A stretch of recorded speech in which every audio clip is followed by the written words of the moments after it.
citizen scientist. He was a planter and lately he served as a British military officer, therefore he is sometimes referred to as Major W.W.A. Phillips.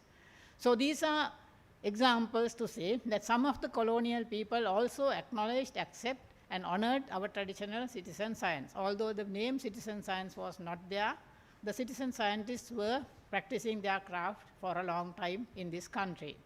And when I became a student of sciences, and then after my advanced level came into doing my own observations, we came to know that there had been so many people from whom we can learn a lot. And the first person whom I met as a citizen scientist and who inspired generations of citizen scientists is none other than late Mr. P.B. Karunaratne, or Karu Uncle as we very fondly called him. And I make this special occasion to pay tribute to him, who incidentally died in 1996 before we came to know that the creed he practiced was known as citizen science. Unfortunately, we couldn't ever call him as a citizen scientist while he was living. But I make it a point to call two other living giants in citizen science, and I will take this occasion also to pay tribute to them. Dr. Malik Fernando, a medical person by profession, who is an expert on so many things, including marine life, and to Mr. Rex de Silva, a computer person by profession, who is also an expert on so many citizen science subjects, from astronomy to zoology, an expert on sharks, rays and skates in Sri Lanka, an expert on seabirds, an expert on astronomy, who is a person who is in his 80s but still practices all his crafts, and Dr. Malik Fernando too is in the same age category but is still an actively participating citizen scientist. Now, we came to know this morning that Mr. Martin Vijayasinghe, or Martin Ayya as many people know him, has passed away, unfortunately. To me, he too is a citizen scientist. And I took the bold step in stating the same in writing the preface to his life story, which was written by another person who is an unrecognized citizen scientist by the name of Mr. Dayaratne Dalawalla. So citizen scientist has a long history in this country, and the first publication where a citizen scientist could publish one's own paper or one's own story of discovery was a magazine known as Loris. It was published by the Wildlife and Nature Protection Society, and it has a very old history. And when you look at all the volumes, you can see what a lot citizen science has contributed to the natural history of this country. The Sinhala publication, Varana, came in 1976, and that too allowed some people to make their publications in Sinhala language if they had made any significant observation or discovery or any new thing relating to environment and natural history. Then coming to the promoting of citizen science in this country, the first journal totally dedicated to the publications of citizen scientists was a journal known as Sri Lanka Naturalist, which is still under publication, and it was an initiative taken by the Young Zoologist Association of Sri Lanka, another association that had for over 40 years had been producing citizen scientists in different areas of botany and zoology. And they took the bold initiative of having the first ever publication for citizen scientists by way of producing papers and contributions by way of abstracts and smaller publications like observations. So this is a new trend that was ushered in by diverse groups. And then I am also happy to see, and I was very encouraged by the Sinhala science newspaper Vidusara, which also took the measure of allowing citizen science research to be published. And I still remember the second and the third articles that I published were on my own research work, which has not been published in any journal yet, but I had published them first of all in the Vidusara newspaper during its first year. So we have a long history of citizen science in this country, and I just cited several examples to inspire everyone who is engaged in citizen science or is due to engage in citizen science. Now let me come to several misconceptions we need to dispel when it comes to citizen science. The Oxford Dictionary put the name citizen science only in 2014. And I am not very happy about that definition, because it says science practiced by people, ordinary people, which has to be done in collaboration with the professional scientists. To me, citizen science is not an appendage of professional scientists. Citizen science is not something that has to be always tied down with professional science. Citizen science is a separate school of science, a complementary school of science, if one can call it. To me, it's a parallel school of science which can stand on its own. So citizen scientists should stand erect and publish their own work, and they don't have to collaborate necessarily with others, but if they want, yes, of course, but it does not mean that a citizen scientist should not be acknowledged as a scientist because he is doing it independently. I think they should be given their due honor. It's long overdue. Throughout the world, it's long overdue. In Sri Lanka, it's rather very, very long overdue. So we are not amateurs. Citizen scientists are not amateurs. They may start off as amateurs, but we have to accept them as scientists.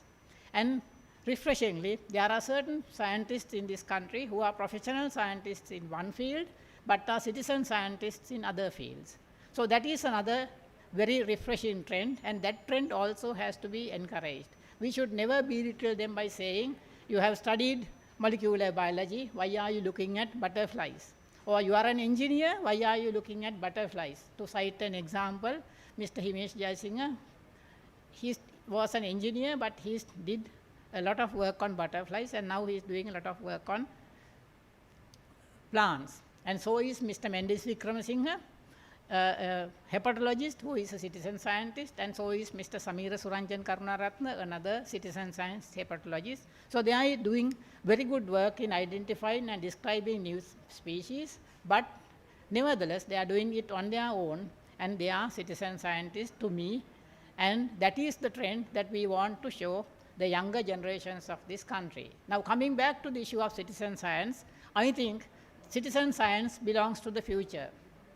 And that is to the younger generations of this country who want to engage in citizen science and who are engaged in citizen science and who will be doing their own research and their own publications. And they are greatly helped by the new digital trend where many publications can be found digitally. And unlike in nowadays, citizen science should be given their due prominence. Young citizen scientists should be given due prominence. They should be given due recognition, and they should be able to and encouraged to stand on their own. And that is the message that I want to impart. If we want to conserve the environment, the contribution of every person in sciences is valuable and invaluable, and the contribution of the citizen scientists should be given its due place, due prominence, and due recognition. And in conclusion, let me once again give my tribute to the Central Environmental Authority in initiating this new trend, and the participants and the contributors who did this success by submitting their citizen science contributions to this forum. Without their participation, without their submitting of research articles and their abstracts, this particular session would not have been a success. I am very happy and I am very relieved to see that we have 8 papers out of the lot which had been subjected to a lot of scrutiny, and I wish everyone who makes presentations in this particular session a resounding success, and I expect all of them to continue their citizen scientist journeys well into the future, well into different areas, so that their contribution will be acknowledged and accepted, and they will be given their due honor. If anyone has the slightest doubt, let me just remind them one thing. Most of the comets which you will hear will have Japanese names. And the very fact that they have Japanese names means that it was an initiative taken by students in Japan after the Second World War that led to the discovery of a lot of comets. So they are all citizen scientists. Look up at the sky and get inspired. Thank you.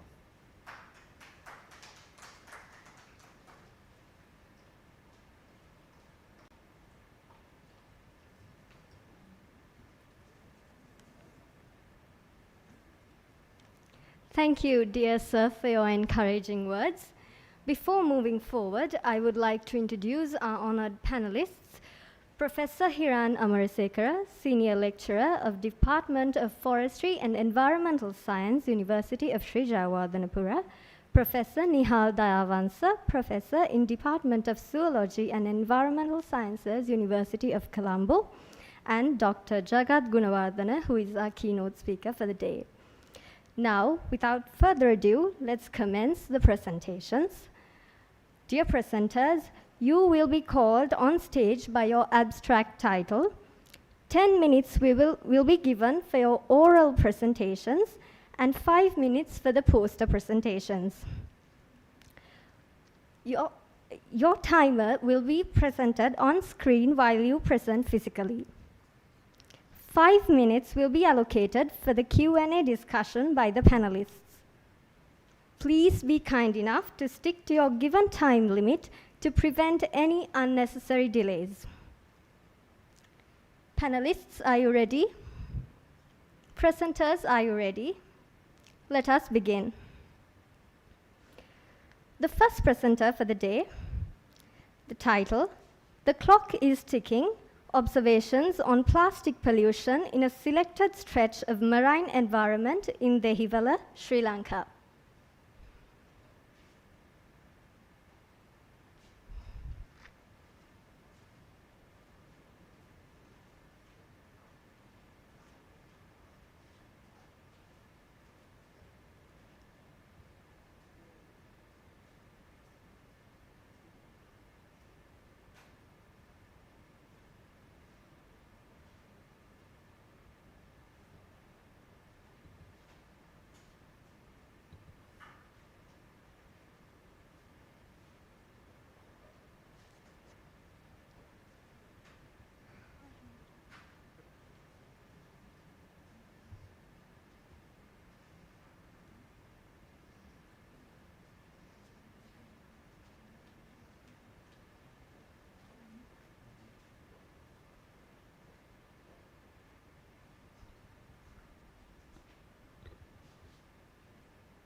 Ayubowan. The Clock is Ticking unfolds the story of marine plastic pollution along a selected stretch of the Dehiwala beach in Sri Lanka. Human presence is felt across the planet. Years of mindless consumption of plastics and mismanagement of plastic waste has created yet another topic of discussion: marine plastic pollution. Marine plastic pollution adds into the list of environmental problems that we, the next generation, has to shoulder. Studies have shown that about 12 million tons of plastic waste enters the ocean annually, mostly from land-based sources. Most of this waste gets accumulated in ocean gyres. As a result, there are 5 massive ocean gyres in the Pacific, Atlantic, and Indian Ocean. Mismanaged plastics entering the ocean pollute the marine environment and affects thousands of marine life. Not stopping there, it enters human bodies through food chains. It has not even spared the deepest depths of the ocean. The latest is the newly discovered animal in the Mariana Trench named Eurythinus plasticus because it had plastics in its body. The COVID-19 pandemic has also increased the use of plastics, and careless disposal of it is threatening the planet and the ocean. The ocean is a wealth for Sri Lanka. Apart from its important services like providing over 50% of oxygen for us to breathe, the ocean also gives many economic benefits to the country from ocean-based activities like fishing, shipping, tourism, and salt industry. Sri Lanka is also a contributor to and a victim of marine plastic pollution. I'm concerned about the ocean, our life giver. That's why I decided to do this study as an activity under the Central Environmental Authority's Environment Pioneer Program.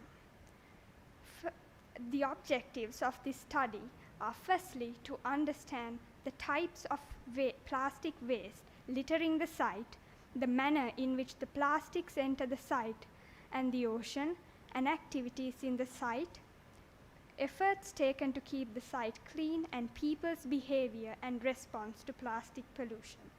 Secondly, to use the knowledge gained from the study to create public awareness on marine plastic pollution. And thirdly, to submit the study report to the Marine Environment Protection Authority and the Central Environment Authority to take action to reduce marine plastic pollution. The study is an observation-based situation analysis. First, a few places along the beach from Vallavatta to Mount Lavinia were visited to select a suitable site. Thereafter, 12 visits were made to the selected site from December 2019 to March 2020, and in December 2020 for observations. Different types of solid waste littering the selected beach and flowing out the canal and the drain to the ocean were observed, noted, photographed, and categorized. Observations were also made on the study site and its activities, efforts to keep the site clean, and people's behavior and response in relation to plastic pollution. Based on the observations, conclusions and recommendations were made. This is the study site, which consists of the Dehiwala Canal Ocean Outlet, a 100-meter stretch of the beach from the canal outlet extending southwards, a city drain and its opening to the ocean just beyond the selected stretch of the beach. The site is located in Dehiwala Divisional Secretariat area in the district of Colombo in the western province of Sri Lanka. This site was selected for several reasons. There is a polluted canal that meets the ocean after passing through a heavily built up urban area, and a city drain that opens to the ocean, both carrying garbage including plastics from inland. The site was polluted, and different human activities contributed to the pollution. Either side of the canal was divided the Colombo and Dehiwala Mount Lavinia Municipal Council areas. They had built up roads, low-income houses, and bigger buildings. People living along the canal bank dump garbage and direct waste into the canal. The canal is visibly polluted. The sandy and white beach makes it an ideal setting for recreation. It is crowded in the evenings with people relaxing and engaging in activities like water sports training.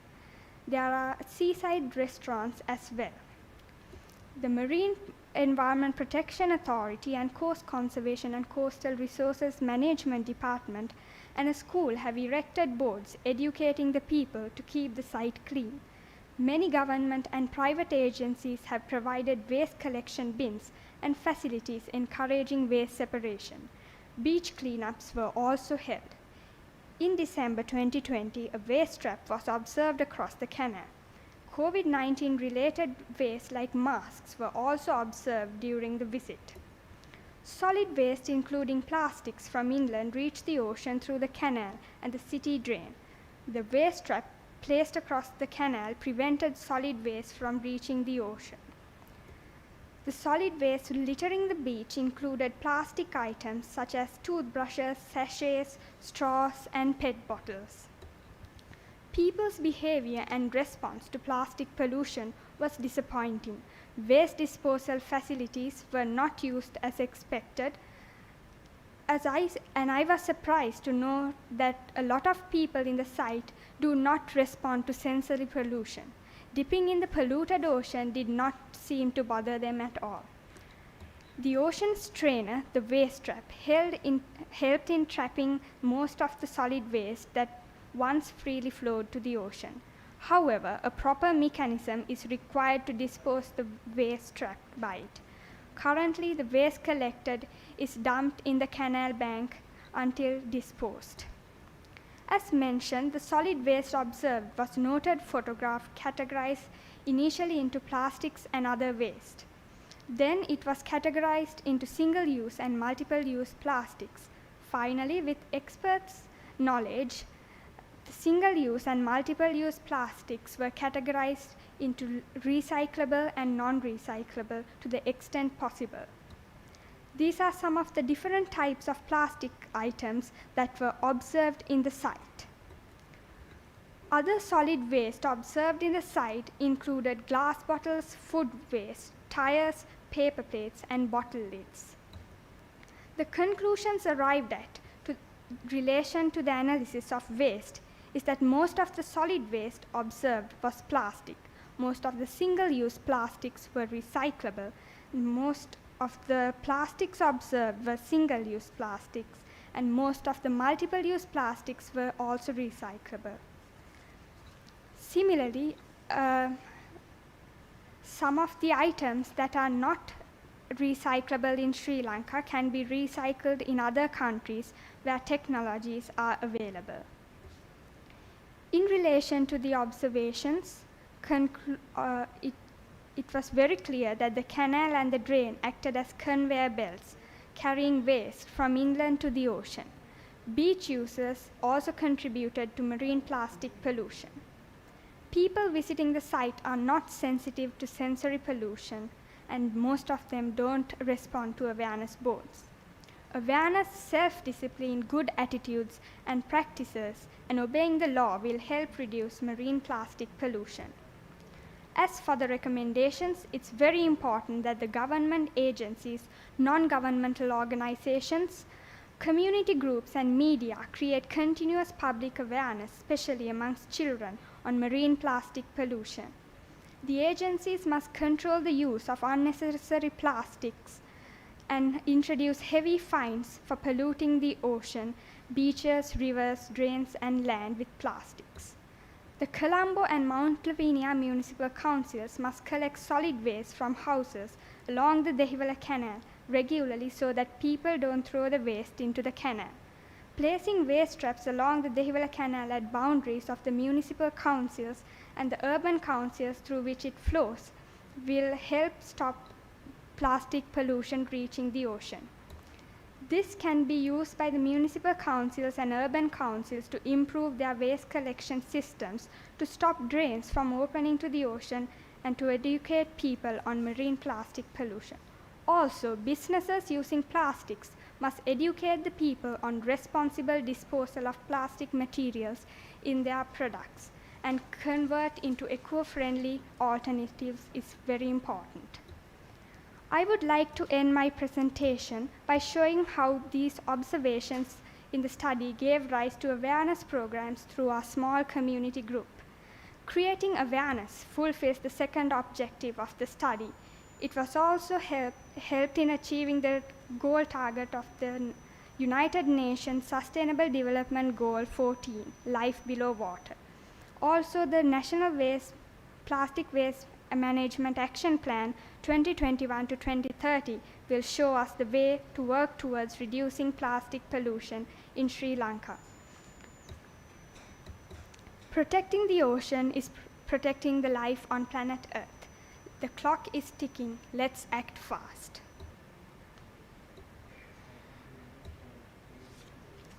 Thank you. So you did this alone, or?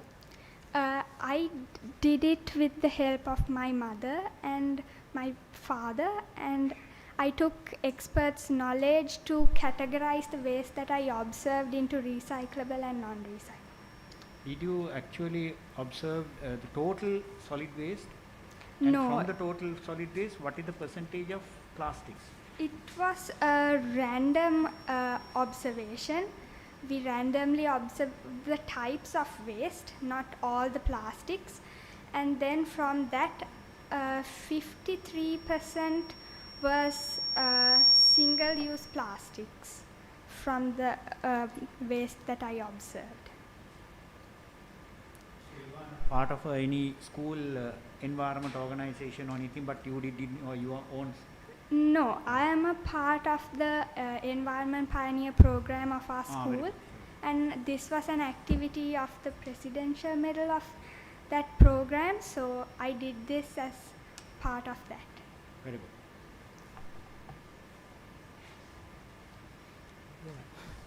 Well, it's a beautiful citizen science project. Thank you. Congratulations. Well, you will be a budding scientist, I'm sure. Well, I have few questions. Well, one about quantification of your findings, right? Well, I believe that you should put more emphasis on giving the, quantitative information. For example, you are talking about percentage. It would be really nice if you can give the values in the abstract, because this will be publishing, right? Okay. Because after 5 years time, after 10 years time, you can look back and find out whether the amount of plastic pollution has increased with time, right? So Okay. you need that data. So this is the best place to, record what your findings. Then it's really, it would be really scientific, right? So try to quantify the amounts, right? The amount, well, the weight or the volume, right? Within, now you have walked a particular distance, it was 100 meters, right? Yes. So what is the amount you collected within 100 meters in kilograms, or you can make it a volume. Sometimes you can calculate index, right? So I want to emphasize on that, right? So you can include that quantification, that will help you monitoring the status, right? It's beautiful. And the amount of single-use plastic, multiple-use plastic, the ratio, how it will change. And now you are talking about the drain or the canal. Yes.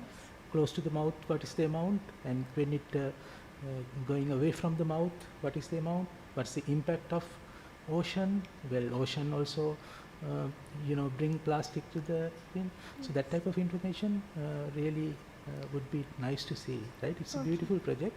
I'm sure that in the future you can make it really scientific Yes. one, right? Well done. Thank We you are very very happy. much.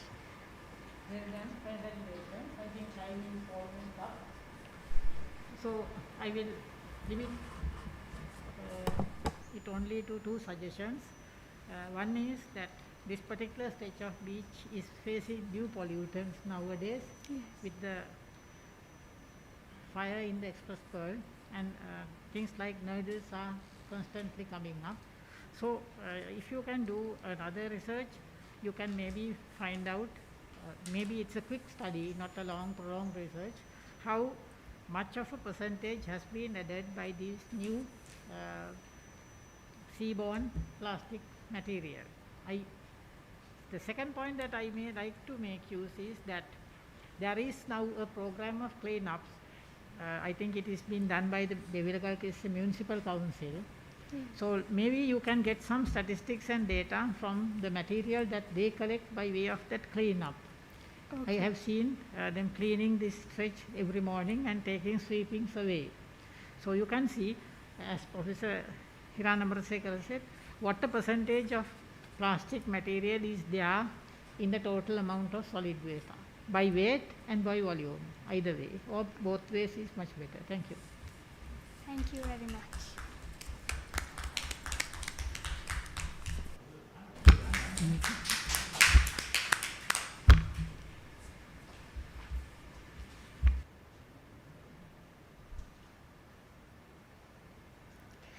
The next presentation for the day, a summary of learning from reforesting Sri Lanka for half a decade, success factors and instructions for a passionate earth restorer.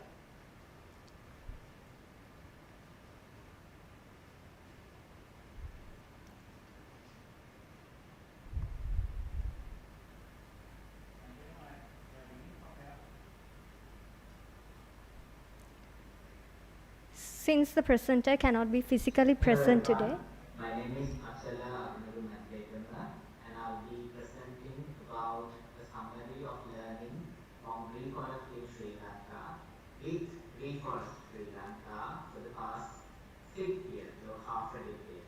So we are a volunteer movement of citizens who are coming together to plant native and endemic tree species or woody floral plants for the purpose purpose of conservation and to fight climate change very practically rather than just talk.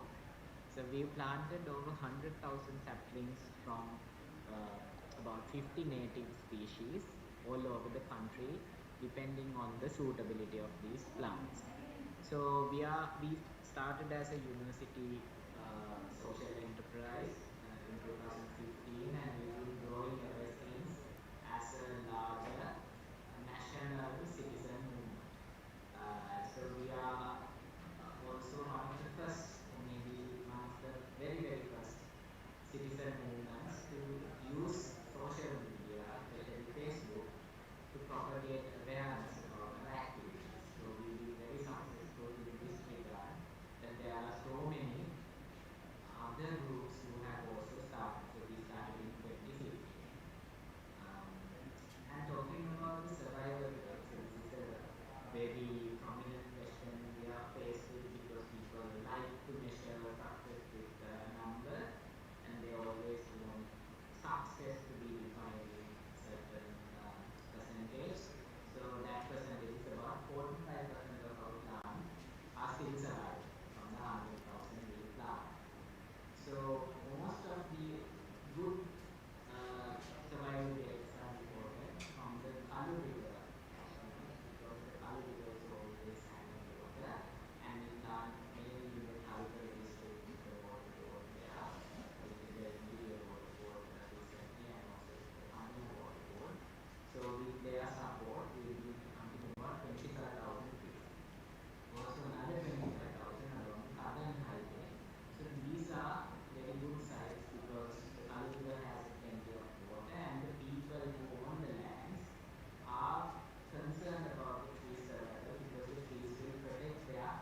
so we try to plant it during the monsoon, so that is why there's drought. And also flood, so you have to be very careful with too much water and without too much water. Yeah, and there's fire and wind. So with wind, you will see pygmy forest in the central highlands. So these are mainly due to the lack of sort of like a seasonal rain or a proper rain, and also due to the higher harsh winds. And also if you select unsuitable species to area, they will not survive. And also genetics and diseases which we can't really measure at the moment.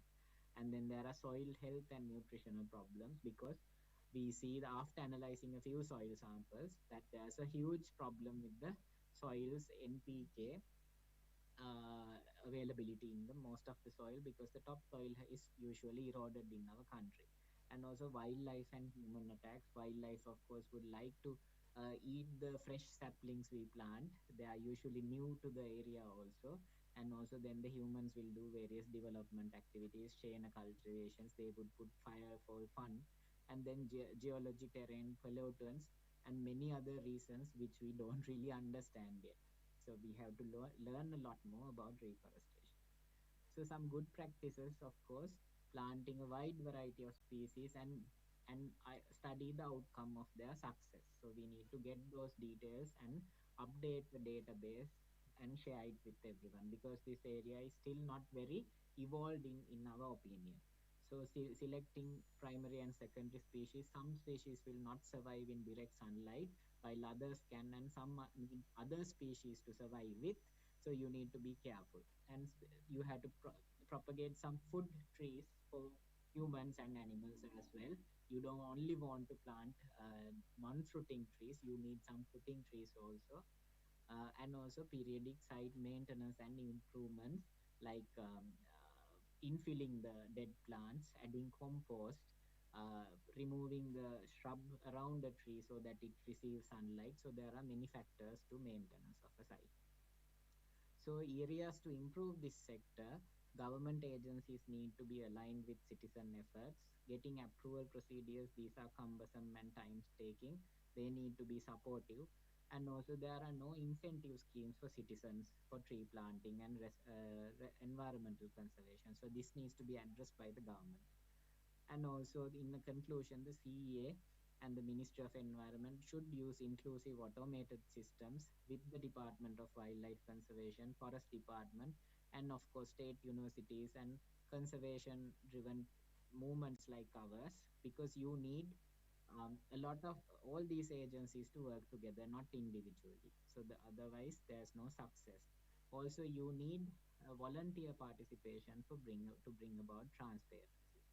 Centralizing communities to vertical cities and land, and stopping the land fragmentation is also a very important and a solution which we need to act today. We can't postpone this, because fragmented land and development of roads and highways and water projects and power projects all over the country is destroying the land. Also, we need to share knowledge over centralized automation system again, aggregating technology as a solution for our climate crisis. Thank you very much for listening to this presentation. You can reach us at info@reforestsrilanka.com, or you can private email, or over my mobile contact number, which is on the bottom left of the screen. Thank you very much. You can go ahead and ask me some questions. Thank you very much. The presentation is now over and it's open for discussion, and 5 minutes will be allowed for discussion. Mr. Madagama, Madagama, where are you from? Where are you joining from? Aperadeni. Right, now your presentation and reforestation, this program is very good, and but what I was having an issue is where actually these forests are located, and what are the species have you planted in each of these forests, and is this a reforestation or enrichment planting? If you take the locations I mentioned, two sides, that is the Palu River and also the Southern Highway, where we have majority of our plants. The other 130 locations are scattered across the country. So from sort of Manaus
in Kalu River Basin, what were the species that used to restore the habitats?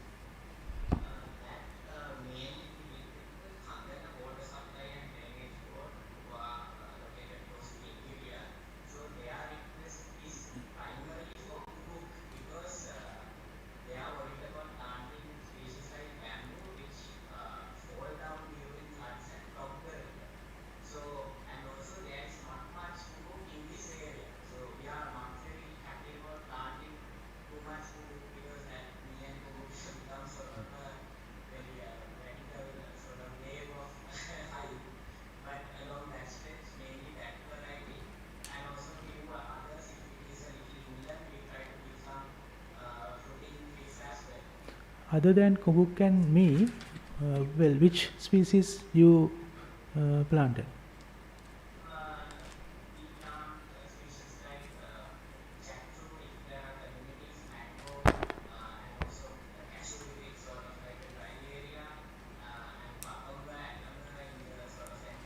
So you were not interested on native species, endemics and so on, right? Well, exotics and other popular species, right? And the other question, other question is, you said 45% survival rate, right? Is it with regard to all your projects or with a particular site? And how did you monitor it? Is it within 3 months, 6 months, or how often you get this information? And do you measure growth rate? And will you be monitoring this in the future?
Well, thank you. I understand that the survival rate differs. When you are publishing your findings, you have to be precise, right? So if it is varying, you have to indicate that. You can, well, when you are publishing as a scientist, well, the precision of your recording is important, right? Because no data is better than erroneous data, right? That's why. Okay.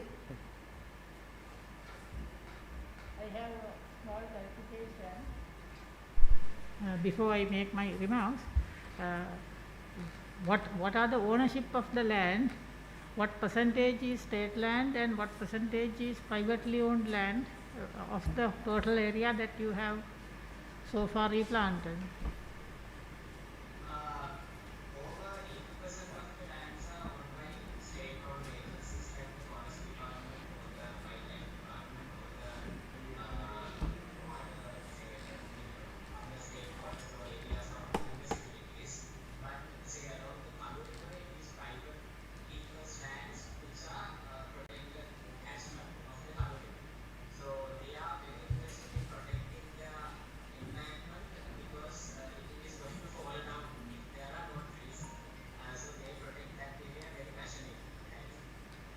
So the private lands are really basically embankments of rivers. Is it so?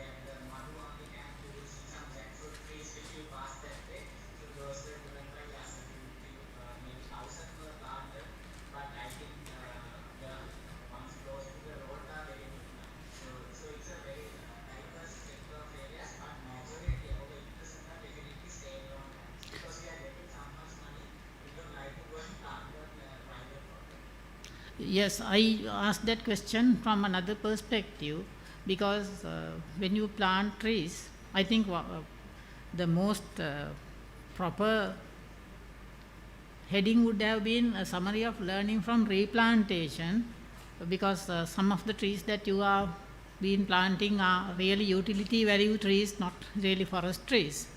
But my point is, we have to look at the sustainability of the trees that you plant.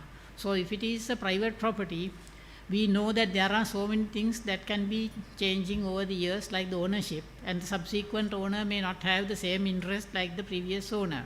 So if it is an overwhelming majority is in the state sector, like the forest department and the wildlife department, even army land is state land, and university land is also more or less belongs to the state. So that is okay, that is a happy outcome. The second thing that I want to emphasize is, if you can quantify in your next publications about the area district wise, not the proper acreage, at least how many locations in the Colombo district, how many locations in the Kalutara district, or how many locations in the Ampar Digamadula district, that would be better. And also the species of trees that you have planted in the aforesaid areas, because that will be a learning process for anyone who reads your publication subsequently. And the third thing that I want to emphasize is that when it comes to problems faced by planted species, just categorize them according to the type of things that you have done. If it is riverine areas or river banks, look at the problems from that perspective. If they are afforested lands belonging to the state, what were the problems? And if they are village forests or community areas or private properties, what will be the issues that you face? That will also be more helpful than lumping them all together. Thank you. If there are no more questions, the session will now be paused for lunch break, and we will resume the session at 2:45.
We will now resume the session.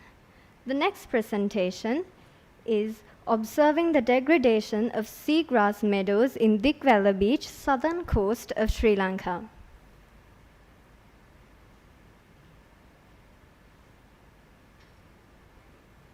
Greetings for all. The title of this presentation is Observing the Degradation of Seagrass Meadows in Dikwella Beach, southern coast of Sri Lanka. Let's move the introduction. Seagrass meadows are one of the most productive ecosystems in the world. It is an underwater oasis which gives life to thousands of creatures, enhance the growth of corals and other ecosystems. Most especially, it is one of the vital carbon sequestrating platforms which contributes for the regulation of climatic changes. They are not only providing ecological benefits, but also beneficial for the coastal population. Seagrass beds act as nursing, feeding, and breeding habitats for commercially important fish species. Even though these precious ecosystems give life to Earth, they are seriously threatened by anthropogenic actions. Here is our study area. The seagrass patches associated with Dikwella Reef was our study area. Here you can see the location of Dikwella Beach in this photograph. The seagrass patches were first observed in 2018 and consecutive 4 years from 2018 to 2021. According to the observations, seagrass patches were mainly consisting of Halodeul, Syringodium and Thalassia species. Here is a comparison between the density of seagrass patches in year 2018 and 2021. You can see the density of seagrasses have been decreased from 2018 to 2021, and the areas once covered by seagrass in 2018 are now being covered by the padina, a seaweed, in 2021. Coastal constructions, inland influxes with high nutrients and sediments, tourism industry, bottom disturbing fishing activities could be the major human impacts for the degradation of these seagrass patches.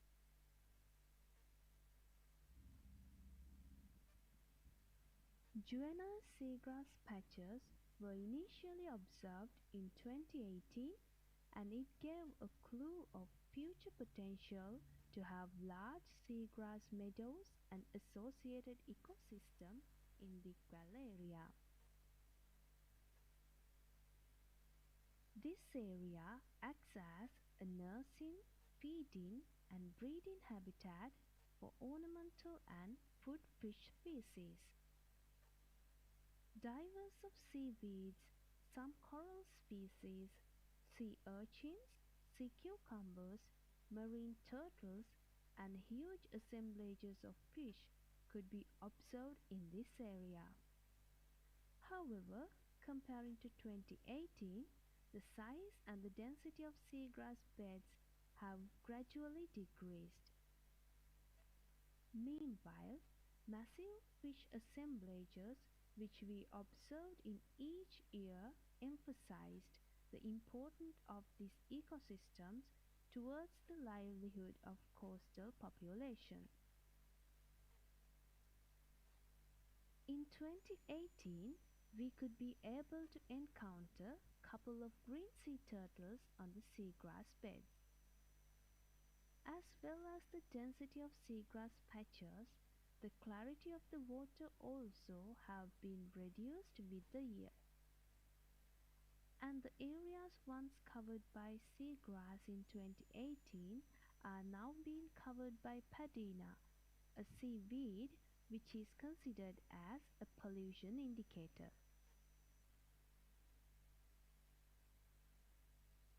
As recommendations, Citizen scientists must be encouraged to gather information about valuable and undetected ecosystems like these, and further scientific researches needed to be carried on to analyze the growth or the degradation of the seagrass beds, the diversity and abundance of seagrasses, and associated marine flora and fauna. These precious ecosystems needed to be declared for the conservations or the restorations. Not only seagrass beds, but also coral reefs, mangroves, forests, and all the other ecosystems play a vital role to ensure the survival of life on the planet Earth.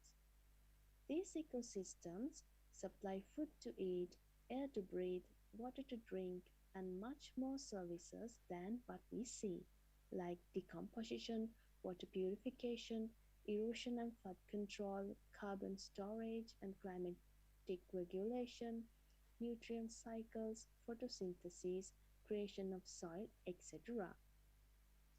As human beings, it is our uppermost responsibility to concern about these ecosystems and conserve and protect them for the future. Special acknowledgement for Chanaka Suryabandara and Kalana Vikramarachchi for the underwater photographs and videos. And thank you for your kind attention. Thank you. The presentation is now open for discussion. 5 minutes are allowed.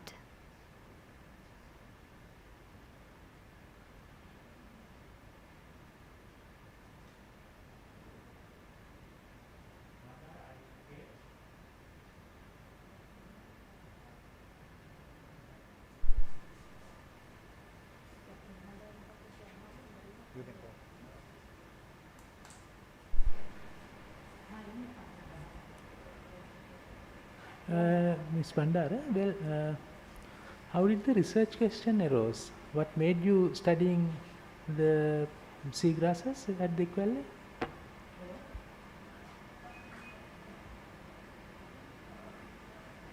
I can't hear.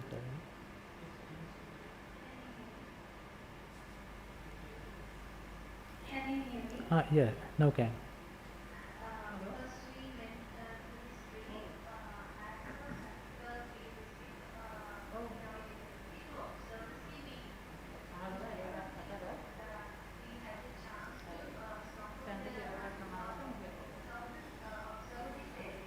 Right.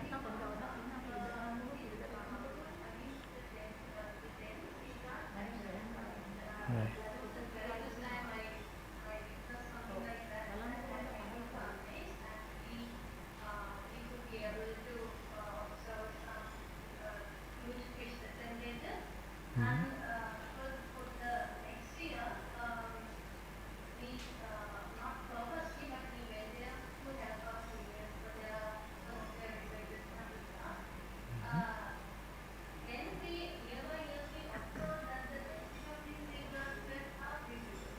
Right.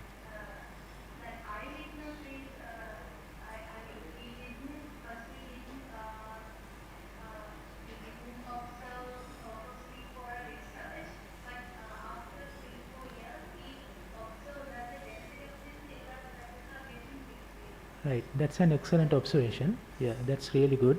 How did you monitor that? I mean, how do you know whether it further, degraded or not? Did you assess the abundance and distribution using some tool like Quadrat, or I mean, how did you quantify the reduction or increase? Or,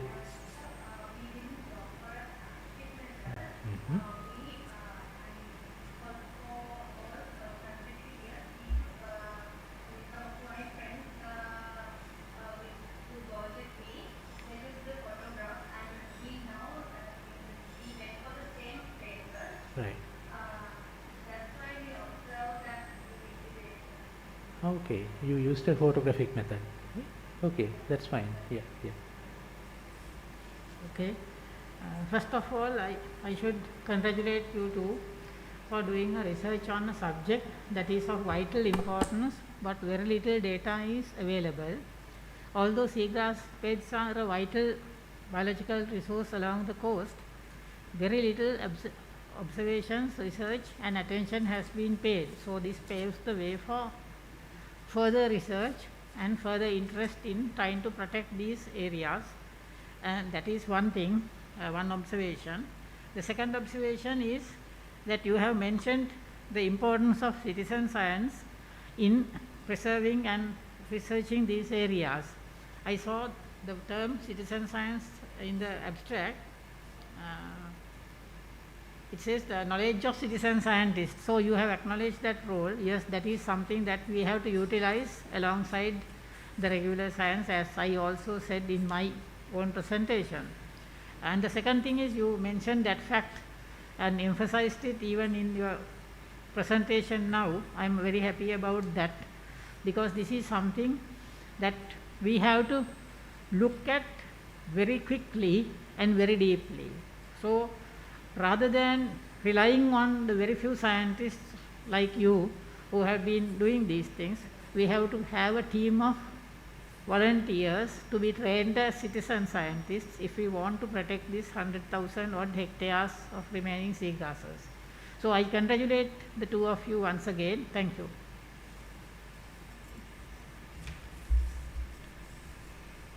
If there are no more questions, let's move on to the next presentation. Outcomes from a pilot study on evaluating and conserving degraded riparian buffer zone of Manikganga within Katharagama Divisional Secretariat.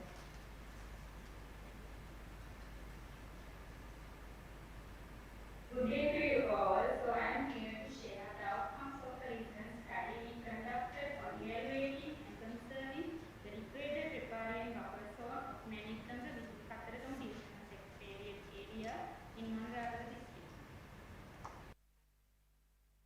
As most of you already know, Manikganga is one of the most important rivers in Sri Lanka.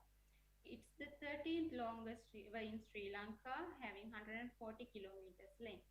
It starts from Namnukula mountain range and flows across Badulla, Monragala and Hambantota districts until it reached the Indian Ocean. So when we consider about the importance of this river, this acts as the major water source for agricultural activities, for drinking and cleaning purposes, and industrial activities of the area. And also this river has high economic value due to sand mining and gem mining activities. And also, as this river flows across the Katharagama sacred city area, it has high religious and cultural value too. And most importantly, as the majority of the river basin is situated within the Yala National Park, this river has high ecological value as well. However, during past recent years, Manikganga has faced many issues and threats, mainly due to human-induced activities. So, among these threats and issues, encroachment of river reservation, either for constructions or cultivation, and water pollution by agricultural runoff, by waste road discharges and sewage discharges, and solid waste dumping, and also riverbank erosion has been identified as the main issues. So after observing these issues, we have designed this study with the objectives of demarcating a suitable buffer zone for Manikganga in order to minimize or prevent these harmful anthropogenic activities, and to propose a suitable management strategy to restore the degraded buffer zone of Manikganga in Katharagama area. So the study area we selected is in Katharagama Divisional Secretariat area. In this area, Manikganga flows across two main land use types. 14 kilometers of the river flows across Yala National Park, where no human activities occur, and the rest of the stretch flows across Katharagama and Sella Katharagama urban and village area, where the river has faced many disturbances and threats due to human activities.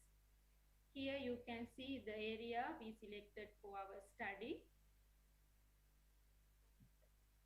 So in this study, what we did was, first we identified the issues, causes and locations of Manikganga in the by using spatial surveys and field studies.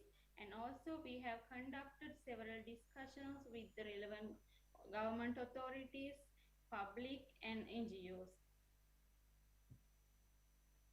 So in order to find the most suitable method strategy for restoring of the degraded riverine vegetation in this disturbed area, we have conducted several field inspections along the riverine vegetation of Maniganga Inyal National Park, where the undisturbed vegetation is preserved.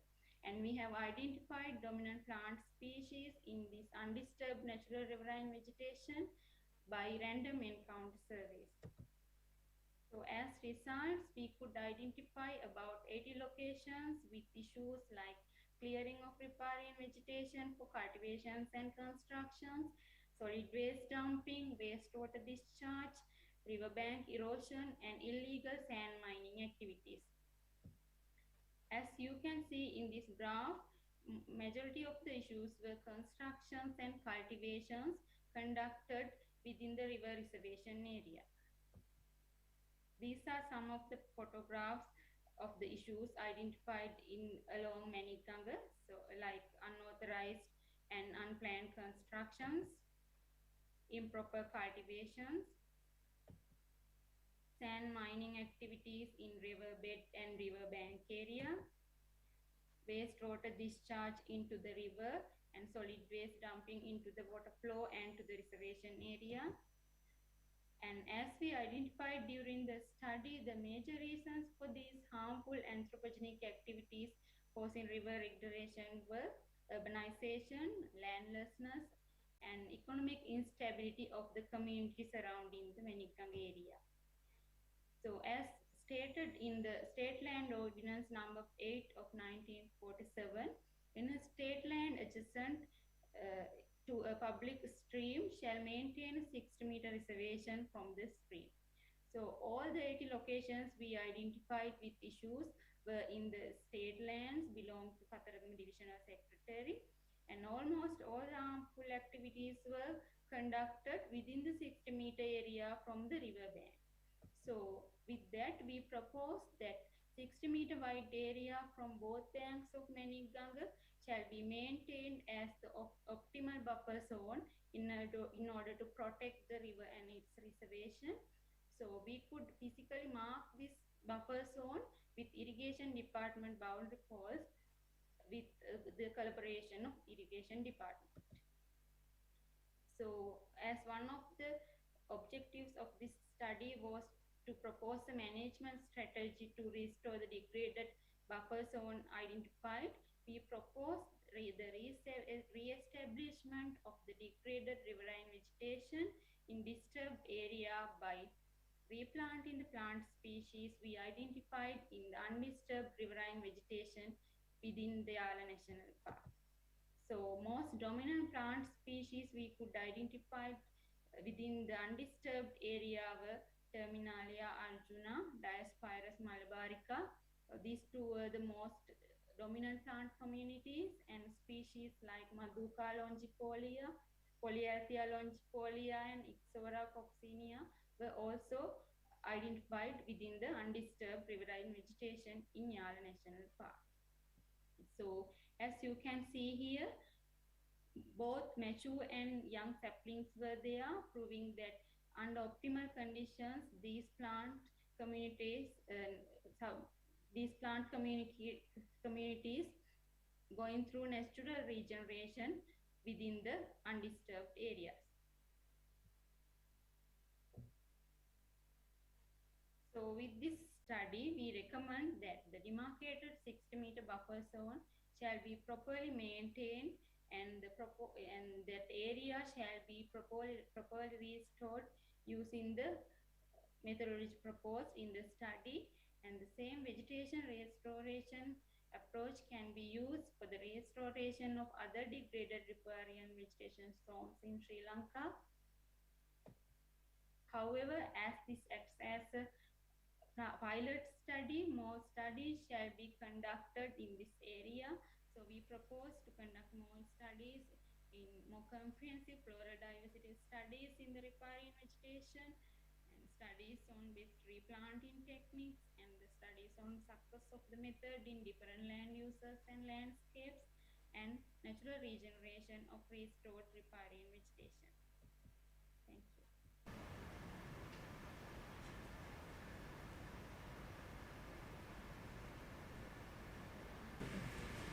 you. The presentation is now open for discussion. 5 minutes are allowed.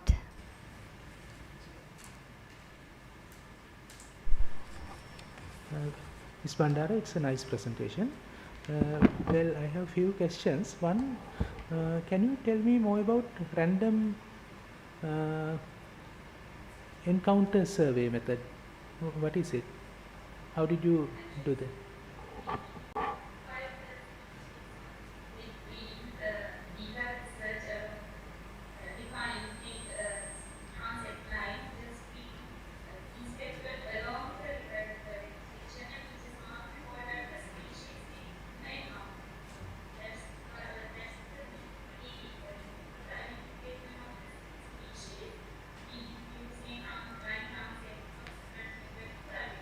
All right. So you used a line transect, right? Did you use a line transect?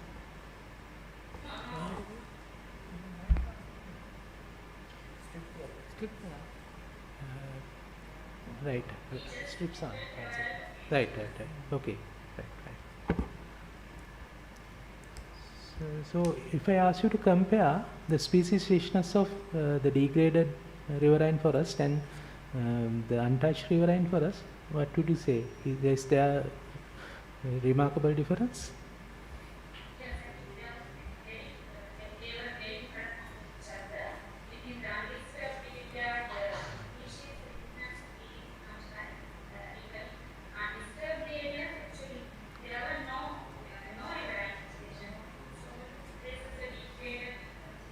Right.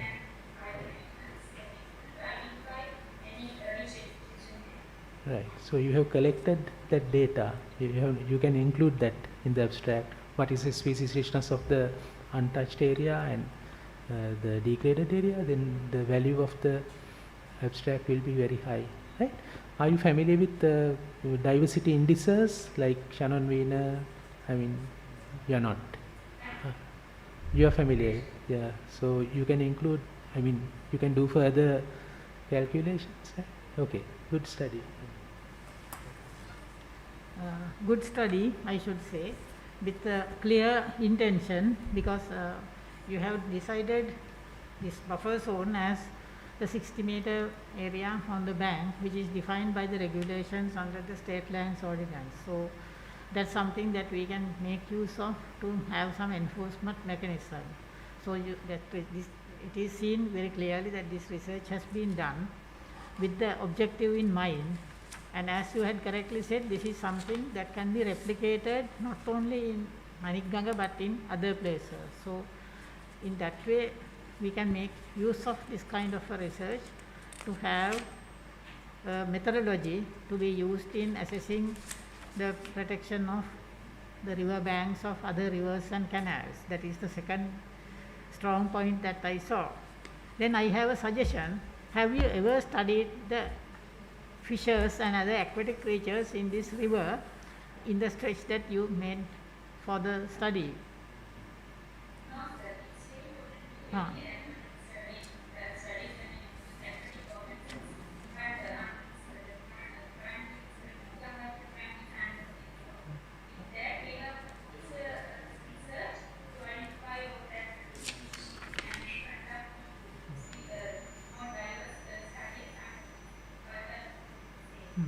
Why I ask that question is, I don't know whether you are aware of this fact, but the stretch of Manikganga that goes through Yala has a species of fish which is known as the Pondicherry shark, which was presumed to be extinct in the world from 1979 up to 2011 when it was rediscovered in Yala, in the Manikganga. So that is a landmark species because it is what is called a Lazarus species, a species that was thought to be extinct and rediscovered.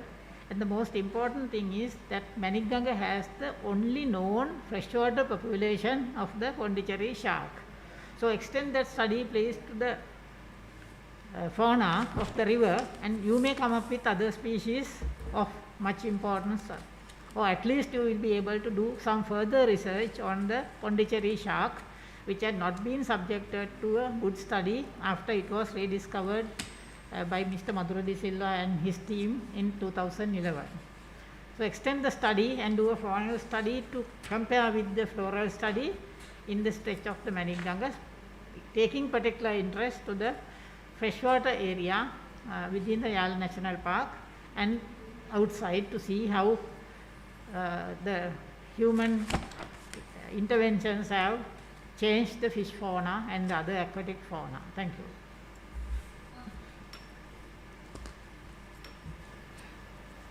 If there are no more questions, let's move on to the next presentation. The importance of using macroinvertebrates as bioindicators for assessing the river water quality.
සුබ සන්ධ්‍යාවක්. මම තුෂානි සෙනවිරත්න ජාතික ගොඩනැගිලි පර්යේෂණ සංවිධානයේ පරිසර අධ්‍යයන හා සේවා අංශයේ නියෝජනය කරන්නේ. අද ඉදිරිපත් කිරීමේ මාතෘකාව වන්නේ ගංගා ජලයේ ගුණාත්මක භාවය තක්සේරු කිරීම සඳහා ගංගා අපෘෂ්ඨවංශී ජෛව දර්ශක යොදා ගැනීමේ ඇති වැදගත්කමයි. මෙම ඉදිරිපත් කිරීම කොටස් තුනකින් යුක්තයි. ශ්‍රී ලංකාව මිරිදිය ජල සම්පතින් අනූන රටක්. අප දිවයිනෙන් 90% පමණ ආවරණය වන පරිදි ගංගා 103ක පමණ ජාලයක් පවතිනවා. ඒ වගේම මිරිදිය පරිසර පද්ධති මිනිසාගේ පැවැත්මට අත්‍යවශ්‍ය සහ වටිනා පාරිසරික සේවාවන් රැසක් ලබා දෙනවා. උදාහරණ වශයෙන් පානීය ජලය, මිරිදිය මත්ස්‍ය සම්පත දක්වන්න පුළුවන්. නමුත් විවිධ මානව ක්‍රියාකාරකම් නිසා ජල සම්පත් වල ගුණාත්මක භාවයට විශාල ලෙස බලපෑම් ඇති කරනවා. මෙය අද අප මුහුණ දෙන ප්‍රධානතම ප්‍රශ්නයක් බවට පත් වී තිබෙනවා. මෙම ඡායාරූප වලින් දැක්වෙන්නේ එවැනි මානව ක්‍රියාකාරකම් වලට උදාහරණ කිහිපයක්. එම නිසා මිරිදිය ජල සම්පත් සංරක්ෂණය සඳහා විද්‍යාත්මක සාධක මත පදනම් වූ තීරණ සහ ප්‍රතිපත්ති ඉතාමත් අත්‍යවශ්‍ය වෙනවා. ඒ සඳහා ගංගා ජලය හෝ ජල පෝෂක ප්‍රදේශවල ගුණාත්මක භාවය සහ ජල දූෂණ ප්‍රභවයන් පිළිබඳ අප නිරන්තර අධ්‍යයනයක නිරත විය යුතුයි. නමුත් දැනට ශ්‍රී ලංකාවේ පවතින ජල පෝෂක ප්‍රදේශ කළමනාකරන සැලසුම් වල බොහෝ විට වැඩි අවධානයක් යොමු කරන්නේ ජලයේ භෞතික හා රසායනික ගුණාත්මක භාවය නිර්ණය කිරීම සම්බන්ධයෙන්. නමුත් ලෝකයේ බොහෝ රටවල ජලයේ ගුණාත්මක භාවය දැන ගැනීම සඳහා ජෛව දර්ශක භාවිතා කරනවා. යම් අධ්‍යයන ප්‍රදේශයක සිටින සියලුම විශේෂ අපට නිරීක්ෂණය කිරීමට නොහැකි නිසා මෙම ජෛව දර්ශක යොදාගත හැකියි. මෙම ජීවීන්ගේ පැවැත්ම හෝ බහුලතාවය පාරිසරික තත්වයන් පිළිබිඹු කරන දර්ශකයක් ලෙස යොදා ගන්නවා. ගංගාවල වෙසෙන අපෘෂ්ඨවංශීන් මෙවැනි එක් ජෛව දර්ශකයක්. මේ ජීවීන් බොහෝ විට භෞමික පරිසරයේ වෙසෙන ජීවීන්ගේ పూర్ව ජීවන චක්‍රයන් නිරූපණය කරනවා. මොවුන් මිලිමීටර 0.5ට වඩා වැඩි විශාලත්වයකින් යුතු නිසා පියවි ඇසින් නුවත අපට නිරීක්ෂණය කිරීමට හැක. මෙම ජීවීන්ගේ විශේෂත්වය වන්නේ මොවුන් විශාල පරාසයක පවතින විවිධ පාරිසරික ආතතීන්ට ප්‍රතිචාර දක්වනවා වගේම ඊතා අඩු විශාලත්වයකින් යුතු ජල දූෂක ප්‍රභව හඳුනා ගැනීමටද මොවුන්ට හැකියාවක් පවතිනවා. ඒ වගේම මොවුන් නිරීක්ෂණය ඊටමත් ලාභදායී හා සරල උපකරණ භාවිතයෙන් අපිට නිරීක්ෂණය කරගන්න පුළුවන්. මෙම ජීවීන් යොදාගෙන අප ආයතනයේ කළ පර්යේෂණයක් පිළිබඳව මෙම කොටසේදී ඉදිරිපත් කිරීමට මම බලාපොරොත්තු වෙනවා.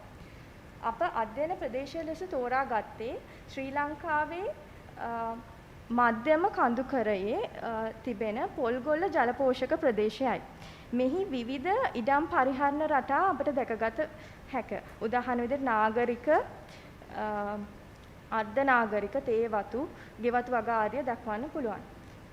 අප මෙම ජලපෝෂක ප්‍රදේශයේ තිබෙන ප්‍රධාන අතුගංගා පහෙන් ස්ථාන 14ක් නියැඳි ලබා ගැනීම සඳහා තෝරාගත්තා.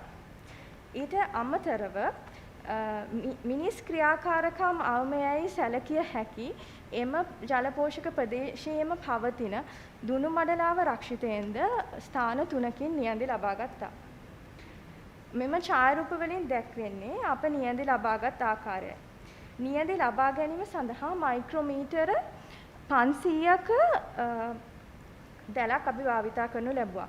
මිනිත්තු 1හි ප්‍රයත්න 10ක් යොදා ගනිමින් ගංගාවල පහළ උපස්තරයට බාධා කිරීමෙන් අපෘෂ්ඨ වංශීය නියැඳි ලබා ගැනීම සිදු කරා.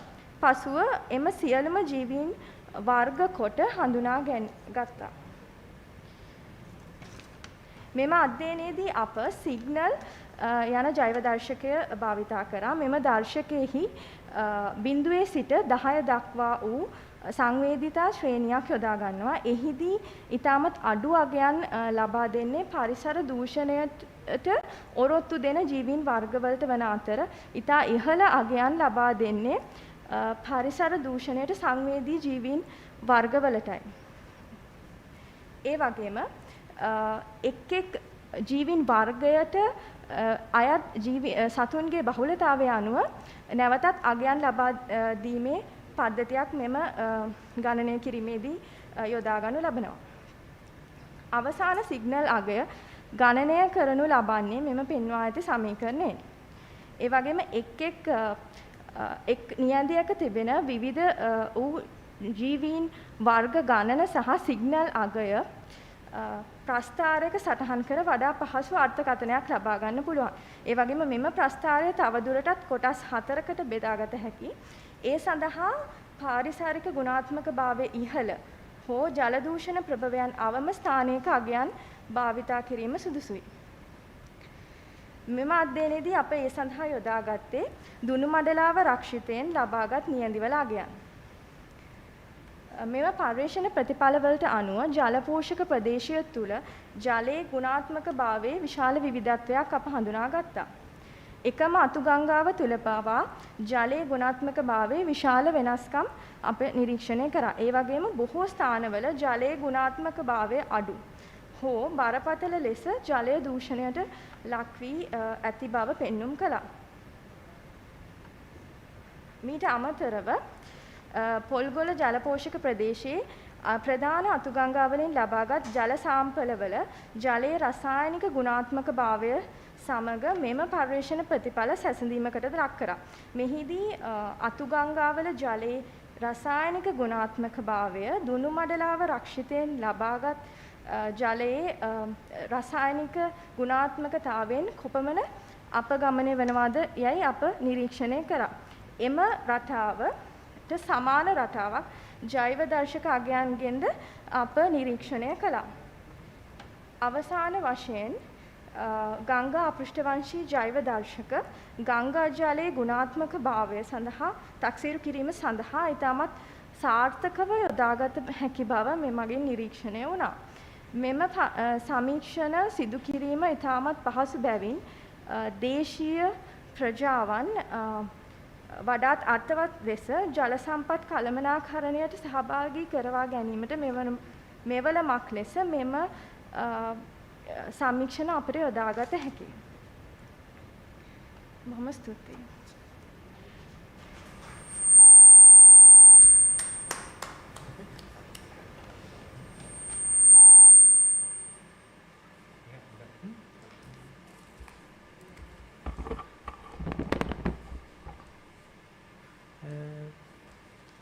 සෙනවිරත්නේ සෙනවිරත් ඉන්නවද? සෙනවිරත් සම්බන්ධ වෙනවද අපිත් එක්ක? මේ ඔය මෙතන ඉන්නේ හරියට. මේ හරිම ඉන්ටරෙස්ටිං ස්ටඩි එකක්. ඒ වුණාට මට ප්‍රශ්න කිහිපයක් තියෙනවා මේ निराකරණය කරගන්න. අර නිරීක්ෂණය කරපු සරල උපකරණ මොනවද? අප මේ සඳහා භාවිතා කරන්න දැලක්, ඒ කියන්නේ D-net එකක් කියලා කියන්නේ. අපි මෙම අධ්‍යයනයේදී යොදාගත්තේ ස්ටෑන්ඩඩ් D-net එකක්. නමුත් අපි භාවිතා කරා අපේ අනිත් අධ්‍යයනවලදී කොටන් රෙදි වලින් D-net එකක් හදාගන්න පුළුවන්. හරි.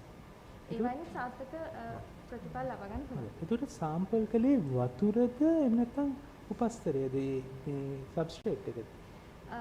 අපි කියන බොටම් සබ්ස්ට්‍රේට් එක අපි කලඹනවා. කලඹලා එතකොට ඒ ස්ථානවල තමයි මෙම ජීවීන් ඉන්නේ.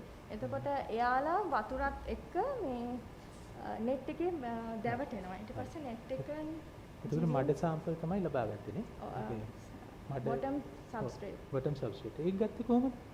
බොටම් ඒ කියන්නේ ගංගාවට ඒ කියන්නේ ඇතුල් වෙලා ඒකේ අපි ඒක ටෙක්නික් එකක් තියෙනවා.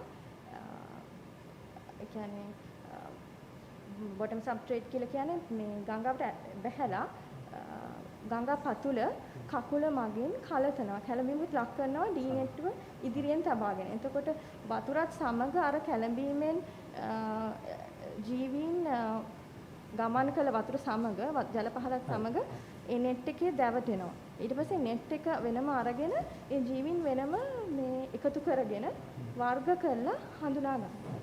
එතකොට දැන් අපි වතුර ගන්නවා නම් අපිට කියන්න පුළුවන් වතුර ලීටර් 4ක මේ මැක්‍රෝ ඉන්වර්ටිබ්‍රේට්ස් හිටියා. ඒ වගේ මෙතන ඒ වගේ මිම්මක් ගන්න පුළුවන් වුණාද? ඔව්. අපි කරේ 1 minute time restricted efforts 10ක් හැම ස්ථානයකම පාවිච්චි කරා. කියන්නේ එක නියඳි ලබා ගන්න ස්ථානයක මීටර් 100ක දුරක් මුලින් මැනගත්තා. ඊට පසුව එම ස්ථානයේ අපි randomly spots 10ක් තෝරගෙන එම තැන්වල විනාඩියක time restricted efforts 10ක් ඒ විදිහට සාම්පල්ස් ගත්තා. මම මේ ප්‍රශ්නේ ඇහුවේ අපි සාමාන්‍යයෙන් බොටම් රෙජ් එකක් පාවිච්චි කරනවා සාම්පල්ස් ගන්න. එහෙම නැත්නම් එස්ලෝන් බටයක් වගේ එකක් අරගෙන යම්කිසි ගැඹුරකට දාලා එහෙම සාම්පල්ස් ගන්න. ඔබ පාවිච්චි කරලා තියෙන ඊට වඩා වෙනස් ක්‍රමයක්. ඒකත් පාවිච්චි කරන්න පුළුවන් කියලා කියන්නේ. එතකොට දැන් බොටම් රෙජ් එකක් ගත්තම එහෙම නැත්නම් එස්ලෝන් ටියුබ් එකක් ගත්තම අපිට ක්වොන්ටිෆයි කරන්න පුළුවන් නේ. මෙන්න මේ ලීටර් 5ක මෙච්චර හිටියා. එහෙම නැත්නම් කිලෝග්‍රෑම් එකක මඩ මෙච්චර කූරු ශිෂ්‍යෝ ඒ මැක්‍රෝ ඉන්වර්ට් හිටියා. ඒ වගේ ප්‍රමාණාත්මක කරන්න විදියක් තියෙනවද මේකේ? පැහැදිලි? මේ වැලියුස් නැති හින්දා මම අහන්නේ. ඔව් දැන් මෙතනදී අපි වෙනත් ස්ථානීයදී දෙකක් අතර සංසන්දනයක් කරනවා නම්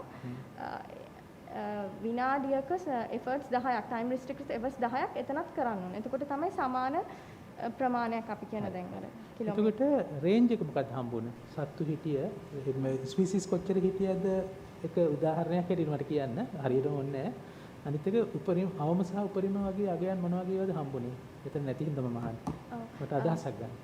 සමහරක් ස්ථානවල ජලයේ ඒ කියන්නේ water quality එක ඉතාමත් වැඩි. ඒ වගේ ස්ථානවල අපිට හම්බුණා මේ balance වෙච්ච community එකක්. ඒ කියන්නේ හොඳ ඒ කියන්නේ අපි කියනවා මේ ඔලිගොකීටා ඒ වගේ සහ එෆිමෙරොප්ටෙරා ප්ලෙකොප්ටෙරා ට්‍රිකොප්ටෙරා කියලා ඊටාම ජලයේ දූෂිත ප්‍රභවයන් වලට සංවේදීය වැඩිපුර නිරීක්ෂණය වුණා. ඒ වුණාට අපි හිතමු එහෙම නැති water quality එක අඩු තැනක EPT කියන ඒ ටැක්සස් වලින් අඩුවෙන් තමයි නිරීක්ෂණය.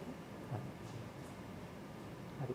මොකක් හරි විශේෂයක් තියෙනවද ජල දූෂණය වැඩි වෙනවත් එක්ක වැඩි වෙන උදාහරණයකට අපි ගත්තොත් රොටිෆර්ස්ලා වගේ වැඩි වෙනවනේ. ඒගොල්ලෝ හැබැයි මැක්‍රෝ ඉන්වර්ටිබ්‍රේට්ස් නෙවෙයිනේ. එහෙම මැක්‍රෝ ඉන්වර්ටිබ්‍රේට් කෙනෙක් හඳුනා ගන්න හම්බුනාද ඔය අධ්‍යයනයේදී ඒ වගේ පරිසර දූෂණය වැඩි වෙනකොට දහණය වැඩි වෙන ඔය ස්ටඩි එකේ හැටියට ගොඩක් පණුවන්ගේ විශේෂ තමයි ඔලිගෝකීටා වගේ අය වැඩි වුණා. ඒ වගේම අර presence and absence කියලා බලන්න පුළුවන් දැන්. හොඳ ජීවීන්ගේ absence එකත් එක්තරා විදිහක මනින දර්ශකයක්. හොඳයි බොහොම ස්තුතියි. හොඳ ස්ටඩි එකක්. මේකේ මේ දැන් ඔයා ඔය සත්තු අල්ලගත්තට පස්සේ නැවත දානවද? ඔව්. දැන් මොකද ඔයා දැන් මේක යෝජනා කරලා තියෙනවානේ රසායනික සහ භෞතික ක්‍රම වල වෙනුවට මේ ක්‍රම භාවිතා කරන්න කියලා. ඉතින් මේ සත්තු පවු නේද උන්නේ? ඉතින් ඒ නිසා තමයි දැන් මම මෙතනදී අපිට විවිධ ක්‍රම වලට ගන්න පුළුවන්. දැන් සමහර විට මම මෙතන යොදාගත්ත ටැක්සෝනය මේ ඕඩර් ලෙවල් එකට තමයි හඳුනා ගැනීම කරේ. මොකද මම ඒ වෙලාවේ on site identification කරා. මොකද දැන් මම අරගෙන යනවා නම් ලැබ් එකට ඒගොල්ලෝ මරලා සත්තුන් අරන් යන්න වෙනවා. ඉතින් අපේ සංකල්පය උනේ එහෙම නෙවෙයි. අනිත් එක මේ ගොඩක් වෙලාවට මේ එහෙම කරනවා නම් ගොඩක් ටැක්සොනොමිකලි ඉන්ටෙන්ස් විදිහට බලනවා නම් මේ මයික්‍රොස්කෝප්ස් පාවිච්චි කරන්න ඕන. මෙතනදී අල්ලන්නේ නැද්ද? සතු අල්ලනවා. මෙතනදී අර අත්කාචය මගින් හරි පියවැසින් හරි වර්ග කරන්න පුළුවන්. ඒ කියන්නේ සාමාන්‍ය මිනිස්සුන්ට පාවිච්චි කරන්න පුළුවන් විදිහට කරන්න ඕන ක්‍රමවේදයක් තමයි භාවිත කරන්නේ. ඒතකොට අල්ලලා වේදනාවක් දෙන්නේ නැහැ. වේදනාවක් එන්නේ නැහැ. එහෙම නැති කියලා හිතනවා. ethics issue එකක් තියෙනවා. ethical issue එකක් නැහැ. කොහොමද වාගේ විද්‍යාව මේ සිංහල භාෂාවෙන් අපි ඇත්තට මේ ડોક્ટર ජගත් කිව්වාගේ මුල් වතාවට ඉදිරිපත් කරේ. ඒ වගේම වාගේ වචන මාලාවකුත් අලුතෙන් දාලා තිබුණානේ අර ග්‍රැජුවේෂන් සීක්වන්ස් එකට අලුතෙන් වචන දාලා තිබුණා. ඒ වගේ මේ කියන්නේ අපි දැන් සාමාන්‍යයෙන් උසස් පෙළ විද්‍යාව හදාරනකොට අපි දන්නවනේ මොකද එතනින් එහාට උගක් විද්‍යාව ලංකාවේ ඉංග්‍රීසි මාධ්‍යයෙන් කරන නිසා සමහර ඒවා ඔයගොල්ලෝ ඇත්තටම ඔයාලට මේක මේ ඉංග්‍රීසියෙන් ප්‍රසන්ට් කරන්න පුළුවන් වුණා. ඔයා සිංහලෙන් ප්‍රසන්ට් කරන්නේ ඒක හොඳයි. ඒක අනිත් අයට ආදර්ශයක් වශයෙන් ඔයා NBR වලට වැඩ කරන නිසා ඔයාලට අනිවාර්යෙන් කරන්න තිබුණා. නමුත් ඒ වගේම ඔයා අලුතෙන් හඳුන්වා දීලා තියෙන වචන ටිකක් ඒ අනුක්‍රමණ ශ්‍රේණියේ මම හිතන්නේ භාවිත කරන වචනයක් ඒ අනුක්‍රමණ ශ්‍රේණිය වගේ වචන එහෙම පාවිච්චි කරගත්ත එක හොඳයි. ඉතින් මොකද ඒක ආදර්ශයක ඉදිරි කට්ටියටත් සිංහල මාධ්‍යයෙන් කරන්නේ. පුරවැසි විද්‍යාඥයෙක් නෙමෙයි හොඳ විද්‍යාඥයෙක් වෙන්න පුළුවන් මට හිතෙන්නේ. හොඳට හොඳයි. මට කීපයක් අදහස් තියෙනවා කියන්න. මේ පළවෙනි එක විදිහට මම දැක්කේ මෙතන මේ ඕගොල්ලෝ අරගෙන තියෙන ඔත්වාංශී ජීවීන් විතරයි නේද? ඒ කියන්නේ බෙන්තික් ෆෝනා අරගෙන තිබුණේ. දැන් මේකේ තව කොටසක් තියෙනවානේ ප්ලවායිත් ජීවීන්. ඒ කියන්නේ මේ වතුරේ පාවෙන පීනන. ඒකට ඒකත් මේකෙම මේ වගේම තව එකක් කරන්න පුළුවන් නේද? ඒගොල්ලන්ව තෝරාගෙන. උදාහරණයක් විදිහට ඔඩනේට කීටේ වගේ අයව මේ බැලු බැලමට මම දැක්කේ අඩියේ ඔත්වාසී වෙන්නව තමයි කුලප්පු කරලා ගන්න. ඒතකොට පීනන පාවෙන අයවත් ගන්න පුළුවන්. ඒතකොට ඒක වෙනද මේකේ මම දන්නවා තව පැත්තක් තියෙනවා කියලා. ඒ පැත්ත බලලා මේක දැම්මේ නැද්ද වැළුවේ නැද්ද ඇත්තටම වෙලා නැති හින්දා. නෑ අපි බොටම් සෙඩිමන්ට්ස් වල ඉන්න සත්තු විතරයි මේ අපි නියඳවලට ලබා ගත්තේ. ඒ වුණාට දැන් අපි සාම්පල් ගන්නකොට අර වෝටර් ස්ලයිඩර්ස්ලා හැමත් මතු පිට ඉන්න අයත් අපිට සාම්පල් එකට එකතු වුණා. එයාලවත් අපි මේ සම්බන්ධයෙන් මේ ජෛව දර්ශකයකට එකතු කරගත්තා. ගණනය කරද්දී. ඒක තමයි මට පොඩ්ඩක් දැනගන්න ඕනේ. මොකද සමහරවිට ඒ වගේ අය ජලයේ පුෂ්ටිකාතතිය වෙනස් වෙන දූෂණකාරක හමුවේ වෙනස් වෙනවානේ. ඒකට හොඳයි. මේ ඒක පළවෙනි එක. දෙවෙනි එක තමයි අර බෙන්තික් මේ ඔත්වාසීන් ගන්නකොට උපස්තරය මතත් විචල්්‍යතාවයක් පෙන්නනවනේ. වැලි උපස්තරය මත එකක්, මඩ එකක්, ගල්පරවල එකක්. දැන් ඔයගොල්ලෝ මේක කළේ මහනුවර නේද? මහවැලි ගඟේද? පොල්ගොල්ල වෝටර් ෂෙඩ් එකේදී අපි දැන් එතකොට එතනට තව ටිකක් උඩට යනකොට හත්කින්ද පැත්තට යනකොට ওই ගල්පර අඩිය තියෙන හරියකුත් එනවනේ. එතකොට අර පොඩ්ඩක් මම ඒකයි මම පැහැදිලි කරගන්න ඇහුවේ. එතකොට මේකෙදි වෙන්නේ අර පරේෂණයට ගන්න ජීවීන් වෙනස් කර විවිධ උපස්තර තියෙන තැනුත් ඔයගලන්ට පාවිච්චි කිරීමේ හැකියාවක් තියෙනවා. මම දැක්කේ ඒකයි.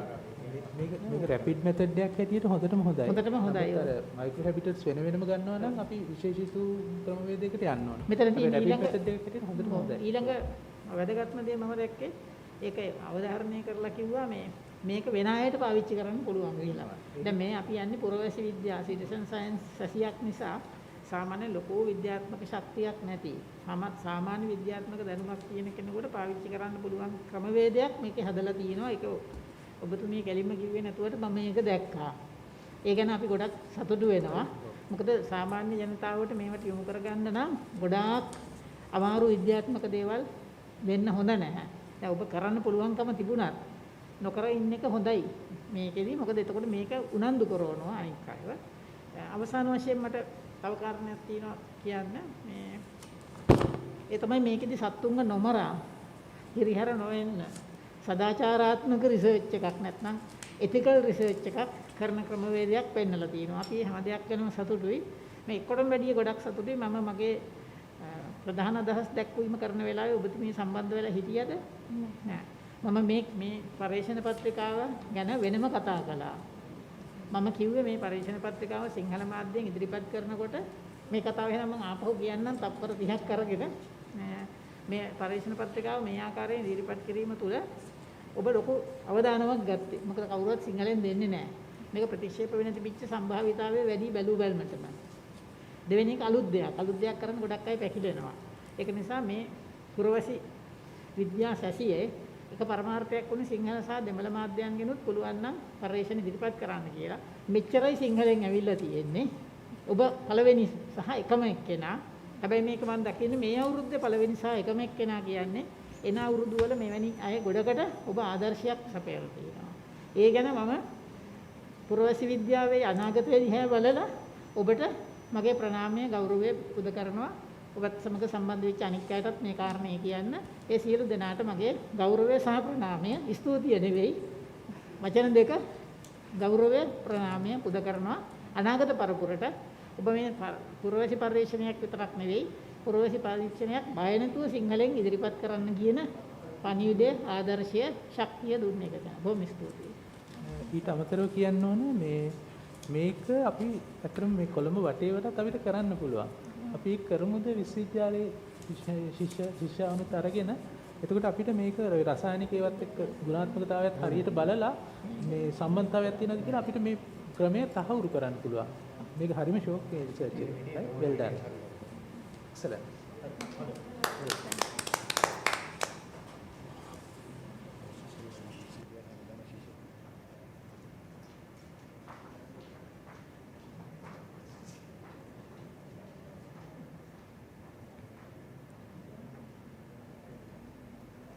Thank you for that presentation.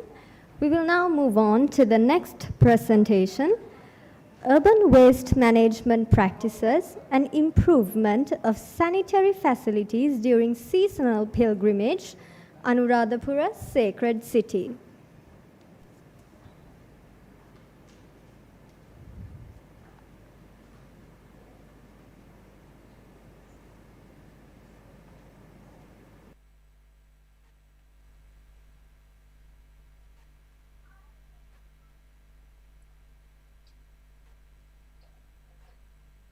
I'm Nilisha Senaratna. My topic is Urban Waste Management Practices and Improvement of Sanitary Facilities During Seasonal Pilgrimage, case of Anuradhapura Sacred City. This topic submitted under citizen science theme since this is a collective approach and works towards the goal we have formulated. This research project done in 2017 in Anuradhapura Sacred area. Anuradhapura is a commuter town where many tourists gathered for many reasons, especially for the pilgrims to Anuradhapura Sacred City. Therefore, the arrival of commuter population is very high during West Poson and Asala festival days. Through this map, you can clearly demarcate modern part of the Anuradhapura town and the sacred area of the Anuradhapura. These are the key partners involved in this research project. As a financial assistant by French Agency for Development and Government of Sri Lanka, and the project initiated under Ministry of Urban Development and Housing and implemented by Anuradhapura Integrated Urban Development Project. And the secondary data sourcing done through Anuradhapura Municipal Council, Survey Department, Department of Statistics and Census, and the Urban Development Authority. The primary data mostly done through the author compiled.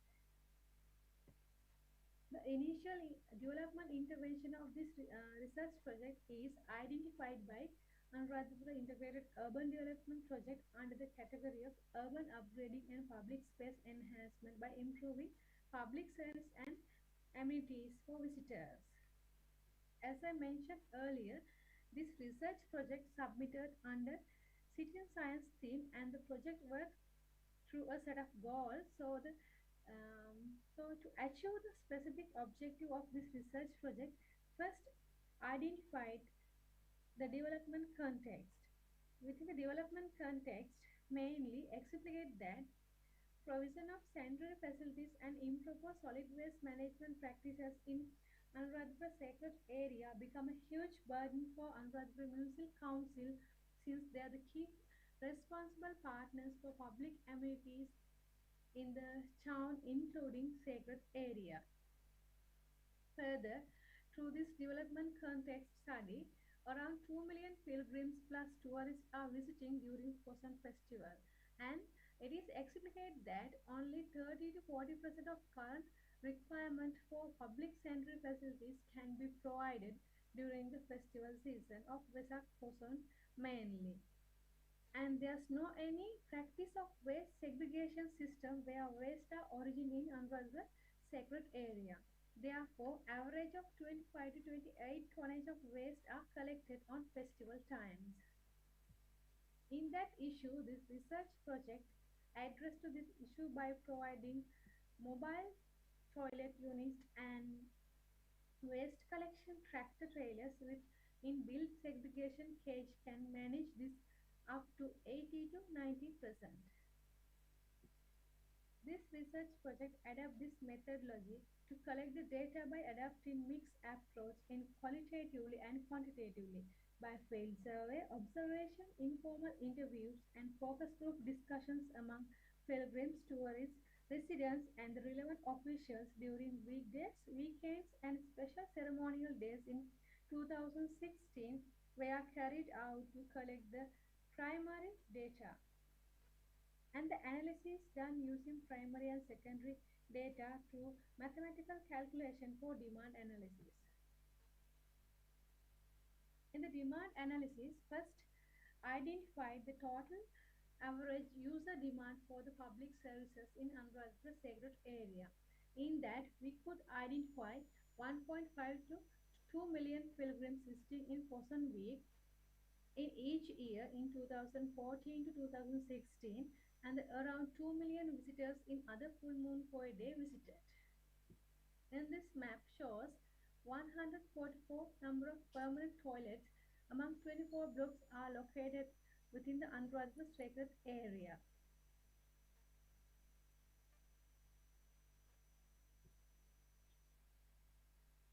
These are some photographs of permanent toilet blocks located in Anuradhapura sacred area. You can get some idea how it is arranged. During the Posan festival times, Anuradhapura Municipal Council erected 455 temporary toilets, but it is only facilitate up to 40% to 45%. You can see these photos. The structure where on the mobile toilets are erected, where are not in a standard for hygienically accepted. Since this is a critical situation, the demand analysis for sanitary facilities done by forming a set of several assumptions. The first one is per usage at once is 5 minutes. The second one is peak hour as per day 12 hours. And the third one is 75% of visitors served by existing sanitary facilities. To calculate actual number of demand for the toilet, above mentioned assumptions are made. Through this calculation with Anuradhapura Municipal Council recommendation with previous experience, it is identified that average of 1000 number of mobile toilet units will facilitate to cater this current demand during Posan festival time. This is the location of 1000 number of mobile toilet blocks in Anuradhapura sacred area. When we see the solid waste collection system in Anuradhapura sacred area. The lack of waste segregation system um,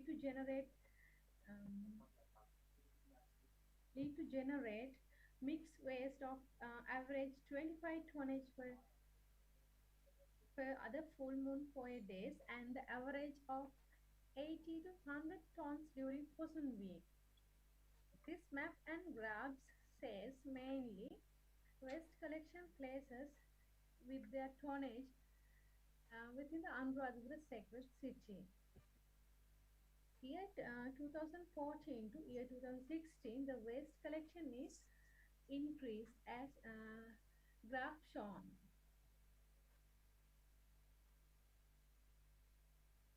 Therefore, with those facts, we could able to calculate 12 number of tractor trailers in built with segregation cages can minimize burden to Anuradhapura Municipal Council for solid waste segregation and management in sacred area.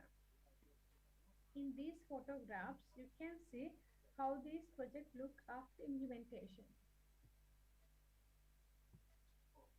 As a conclusion or recommendation plus the lesson learned, I can summarize that by adopting kind of innovative ideas can build better solution which will enable and viable any project to physically, economically, socially and environmentally as described through these best practices adapt to cater public facilities in most demanding times towards sustainable development. So adapting this kind of best practices, we can further encourage to adapt anywhere in the world, we can have a better usage.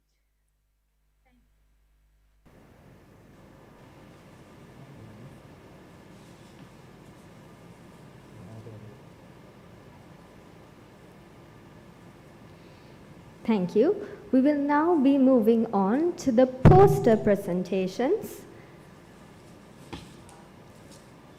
The next presentation title is Smart Home Garden with Proper Disposal of Domestic Biodegradable Waste, Rainwater Harvesting and Organic Cultivation on Rooftops.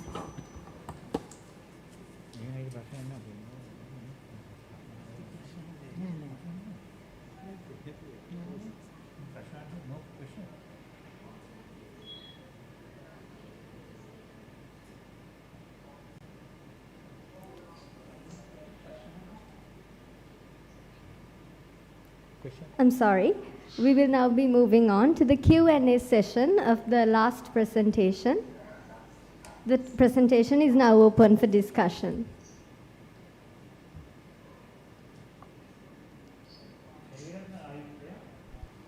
Seniviratna, you are joining from, you are from Anuradhapura? Actually, I was born in Anuradhapura, but now I settled in Kalari. Right.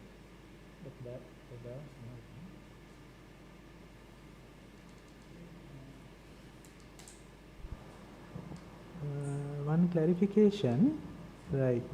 We understand that during festival season there will be many pilgrims, and we have suggested that there should be at least 1,000 mobile toilet units established, right? During the pilgrimage season or throughout the time. And currently how many mobile toilet units available? I can't find that information here. And well, you have said 1,000 mobile units, and what's the basis? I mean, is it based on the number of visitors, and well, how often this will be emptied? And well, can you elaborate on that, please? Yes, please.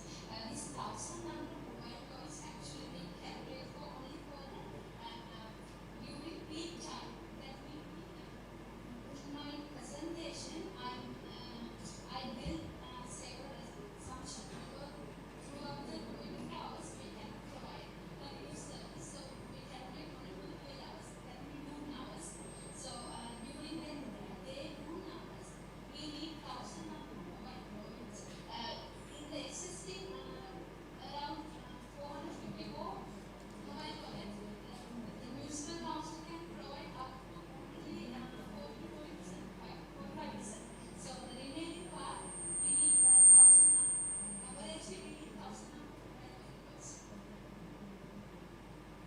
Okay, thank you.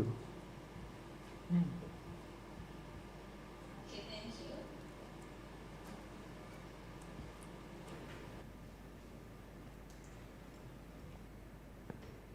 Are there any more questions? Okay, let's now move on to the poster presentations. The next poster presentation will be on smart home garden with proper disposal of domestic biodegradable waste, rainwater harvesting, and organic cultivation on rooftops.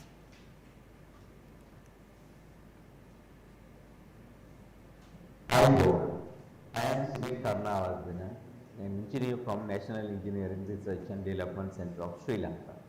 The title of my presentation is Smart Home Garden. Rainwater harvesting and cultivation on rooftop. Why is this garden called smart? If we were to give it an environmental connotation, S specific to ecosystem, M maintained by natural process, A achievable immediately, R reality based solution, T time bound not only for a working lifespan, it doesn't end as waste but capable of recycling forever. How can we make our garden smart? First, we have to harvest the natural sources like rainwater and sunlight. Secondly, the biodegradable waste generated in the house and garden should be converted to energy and organic fertilizer using a biodigester for kitchen waste in order to get biogas for cooking purposes and compost pit for garden waste to get compost for rooftop organic cultivation.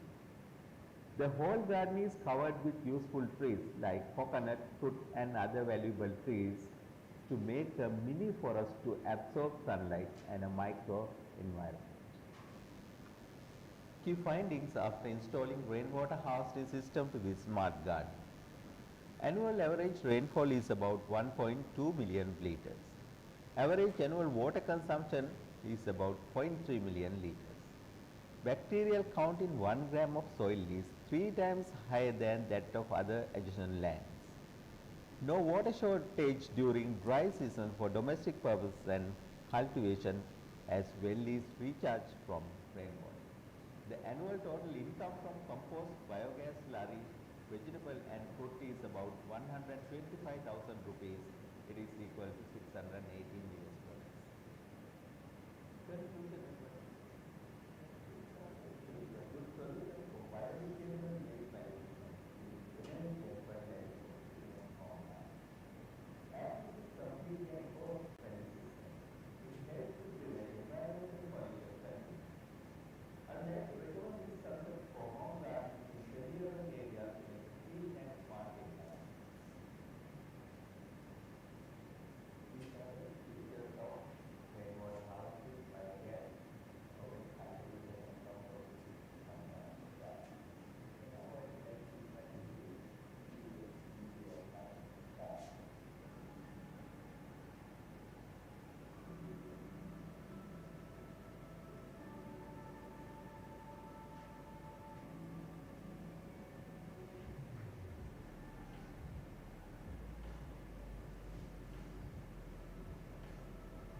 Thanks for listening to my presentation.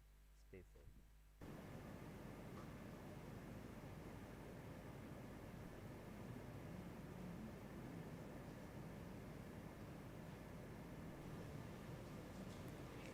Thank you for that presentation. We will now move on to the presentation discussion session. You will be given 5 minutes.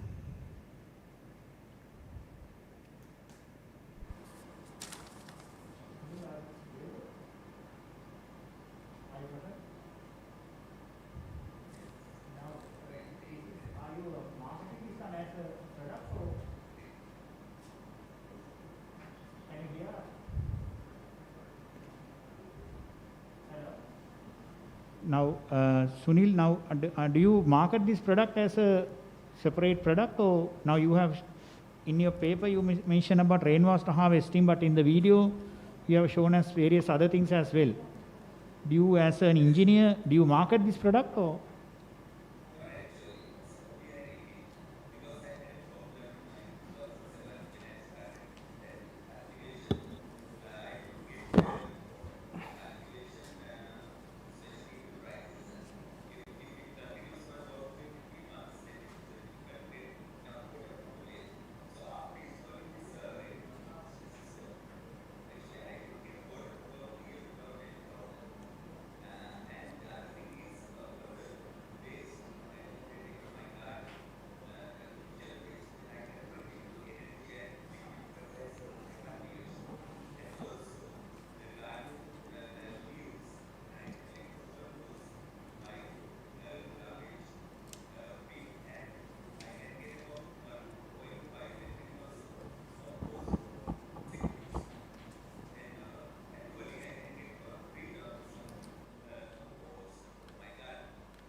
Mr. Sunil, I am quite curious with some measurements. You have said that it was observed that the soil bacteria count in this land was 3 times higher than that of other 3 lands. How did you measure the soil bacteria level?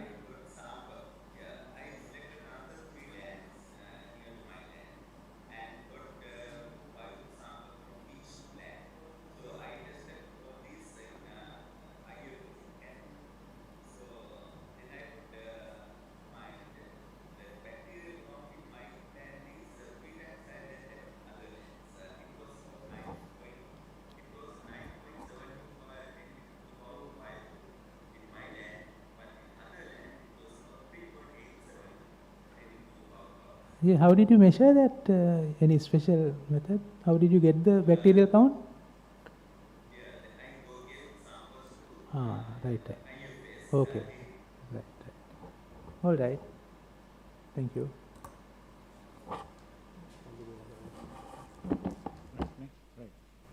We will now move on to the next presentation.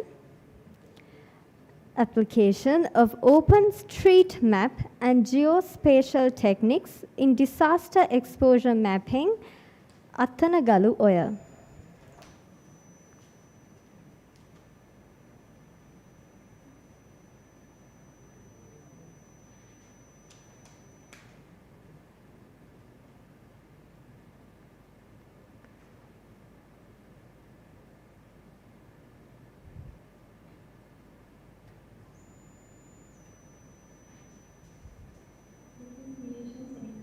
My topic is OpenStreetMap and Geospatial Technique in Disaster Exposure Mapping, case of Attanagalu River Basin.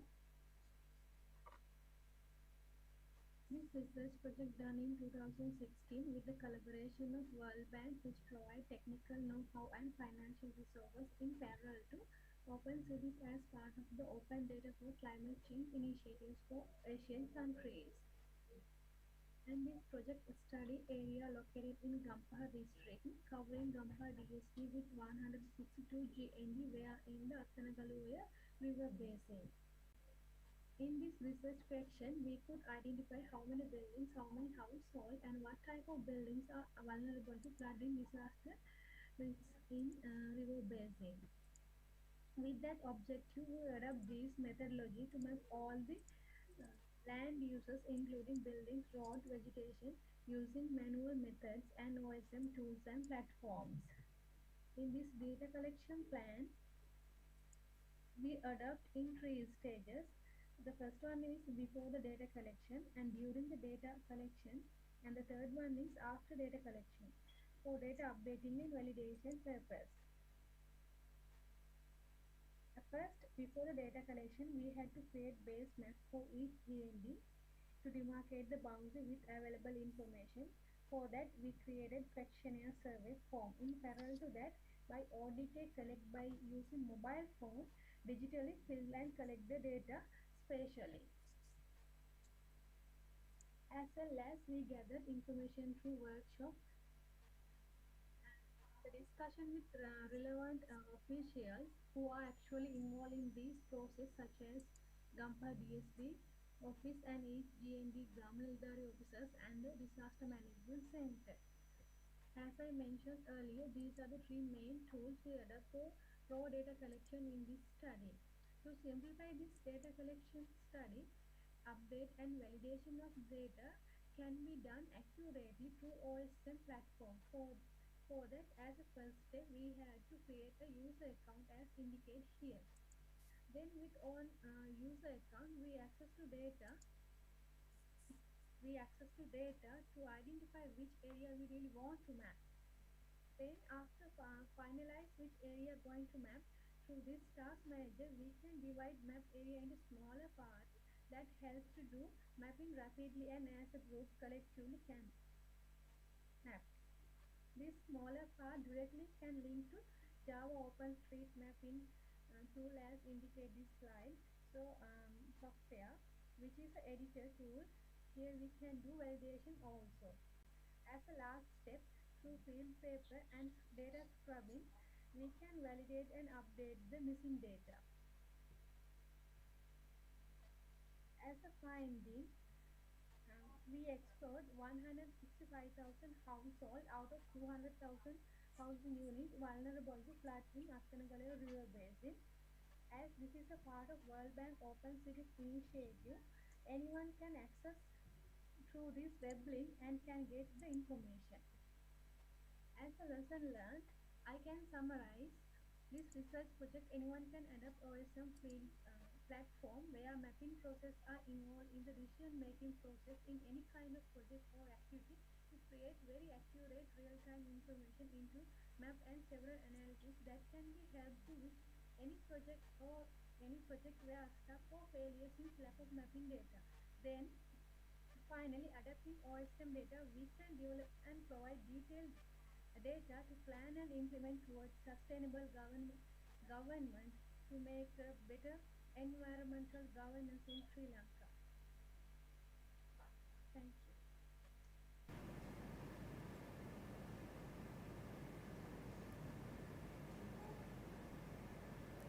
Thank you. The presentation is now open for discussion. Are you there?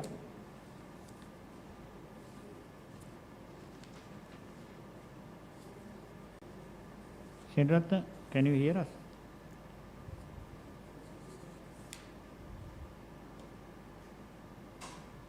Yes. Now I could not understand what you said. Now you have open street map. What did you put the data? What are the inputs? What did you actually put the data? Disaster data, no?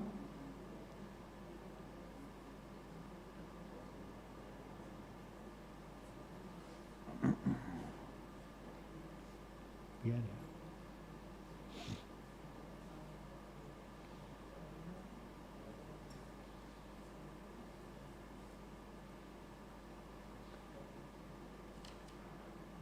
You can speak now.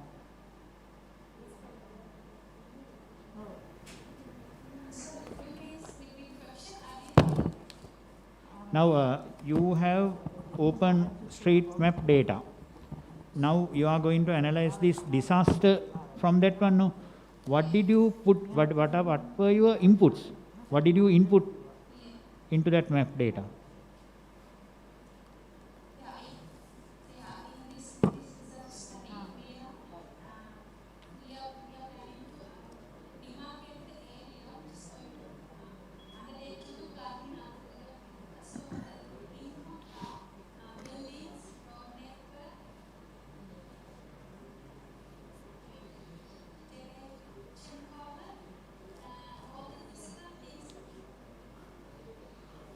So you are just mapping existing buildings and other data, roads and things like that.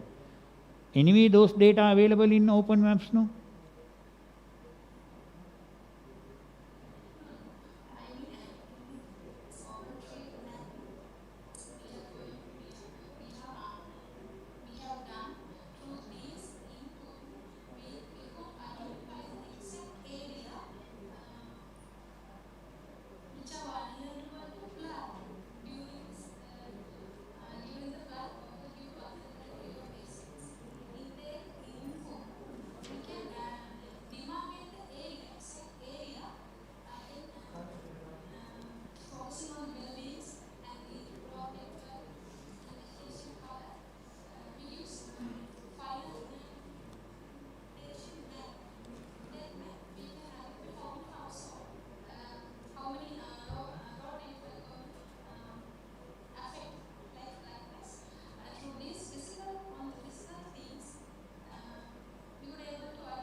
Did you put the flooding data also? How much area was under flooding? That was also you entered, or just the buildings?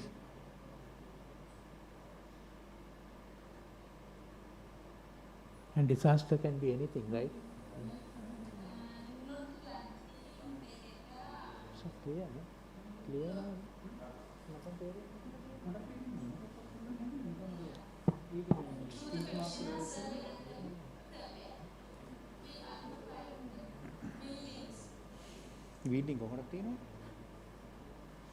Now the buildings and all the things are, now if you, for example, if you get the Google Maps, all the building data, all the river data, all the street data, even the street maps are available, no? So what is the purpose of this one? That's what we could not understand. Now, how you correlate that information with disaster? Disaster. So simply you have to, yeah. Now in wildlife management, there is something called smart patrolling. That means spatial monitoring and reporting tool, where we use smartphone, GIS, and we add management data, right? Likewise, what information will you correlate? Will you combine?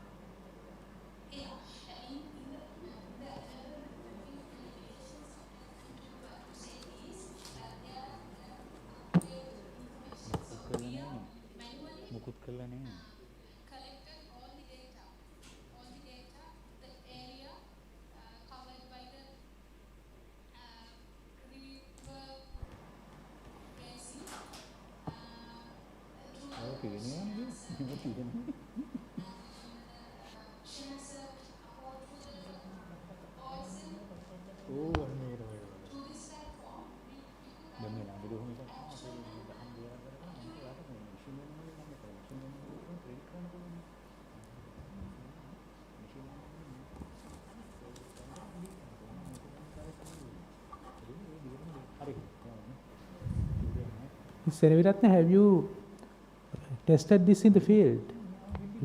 Collected data and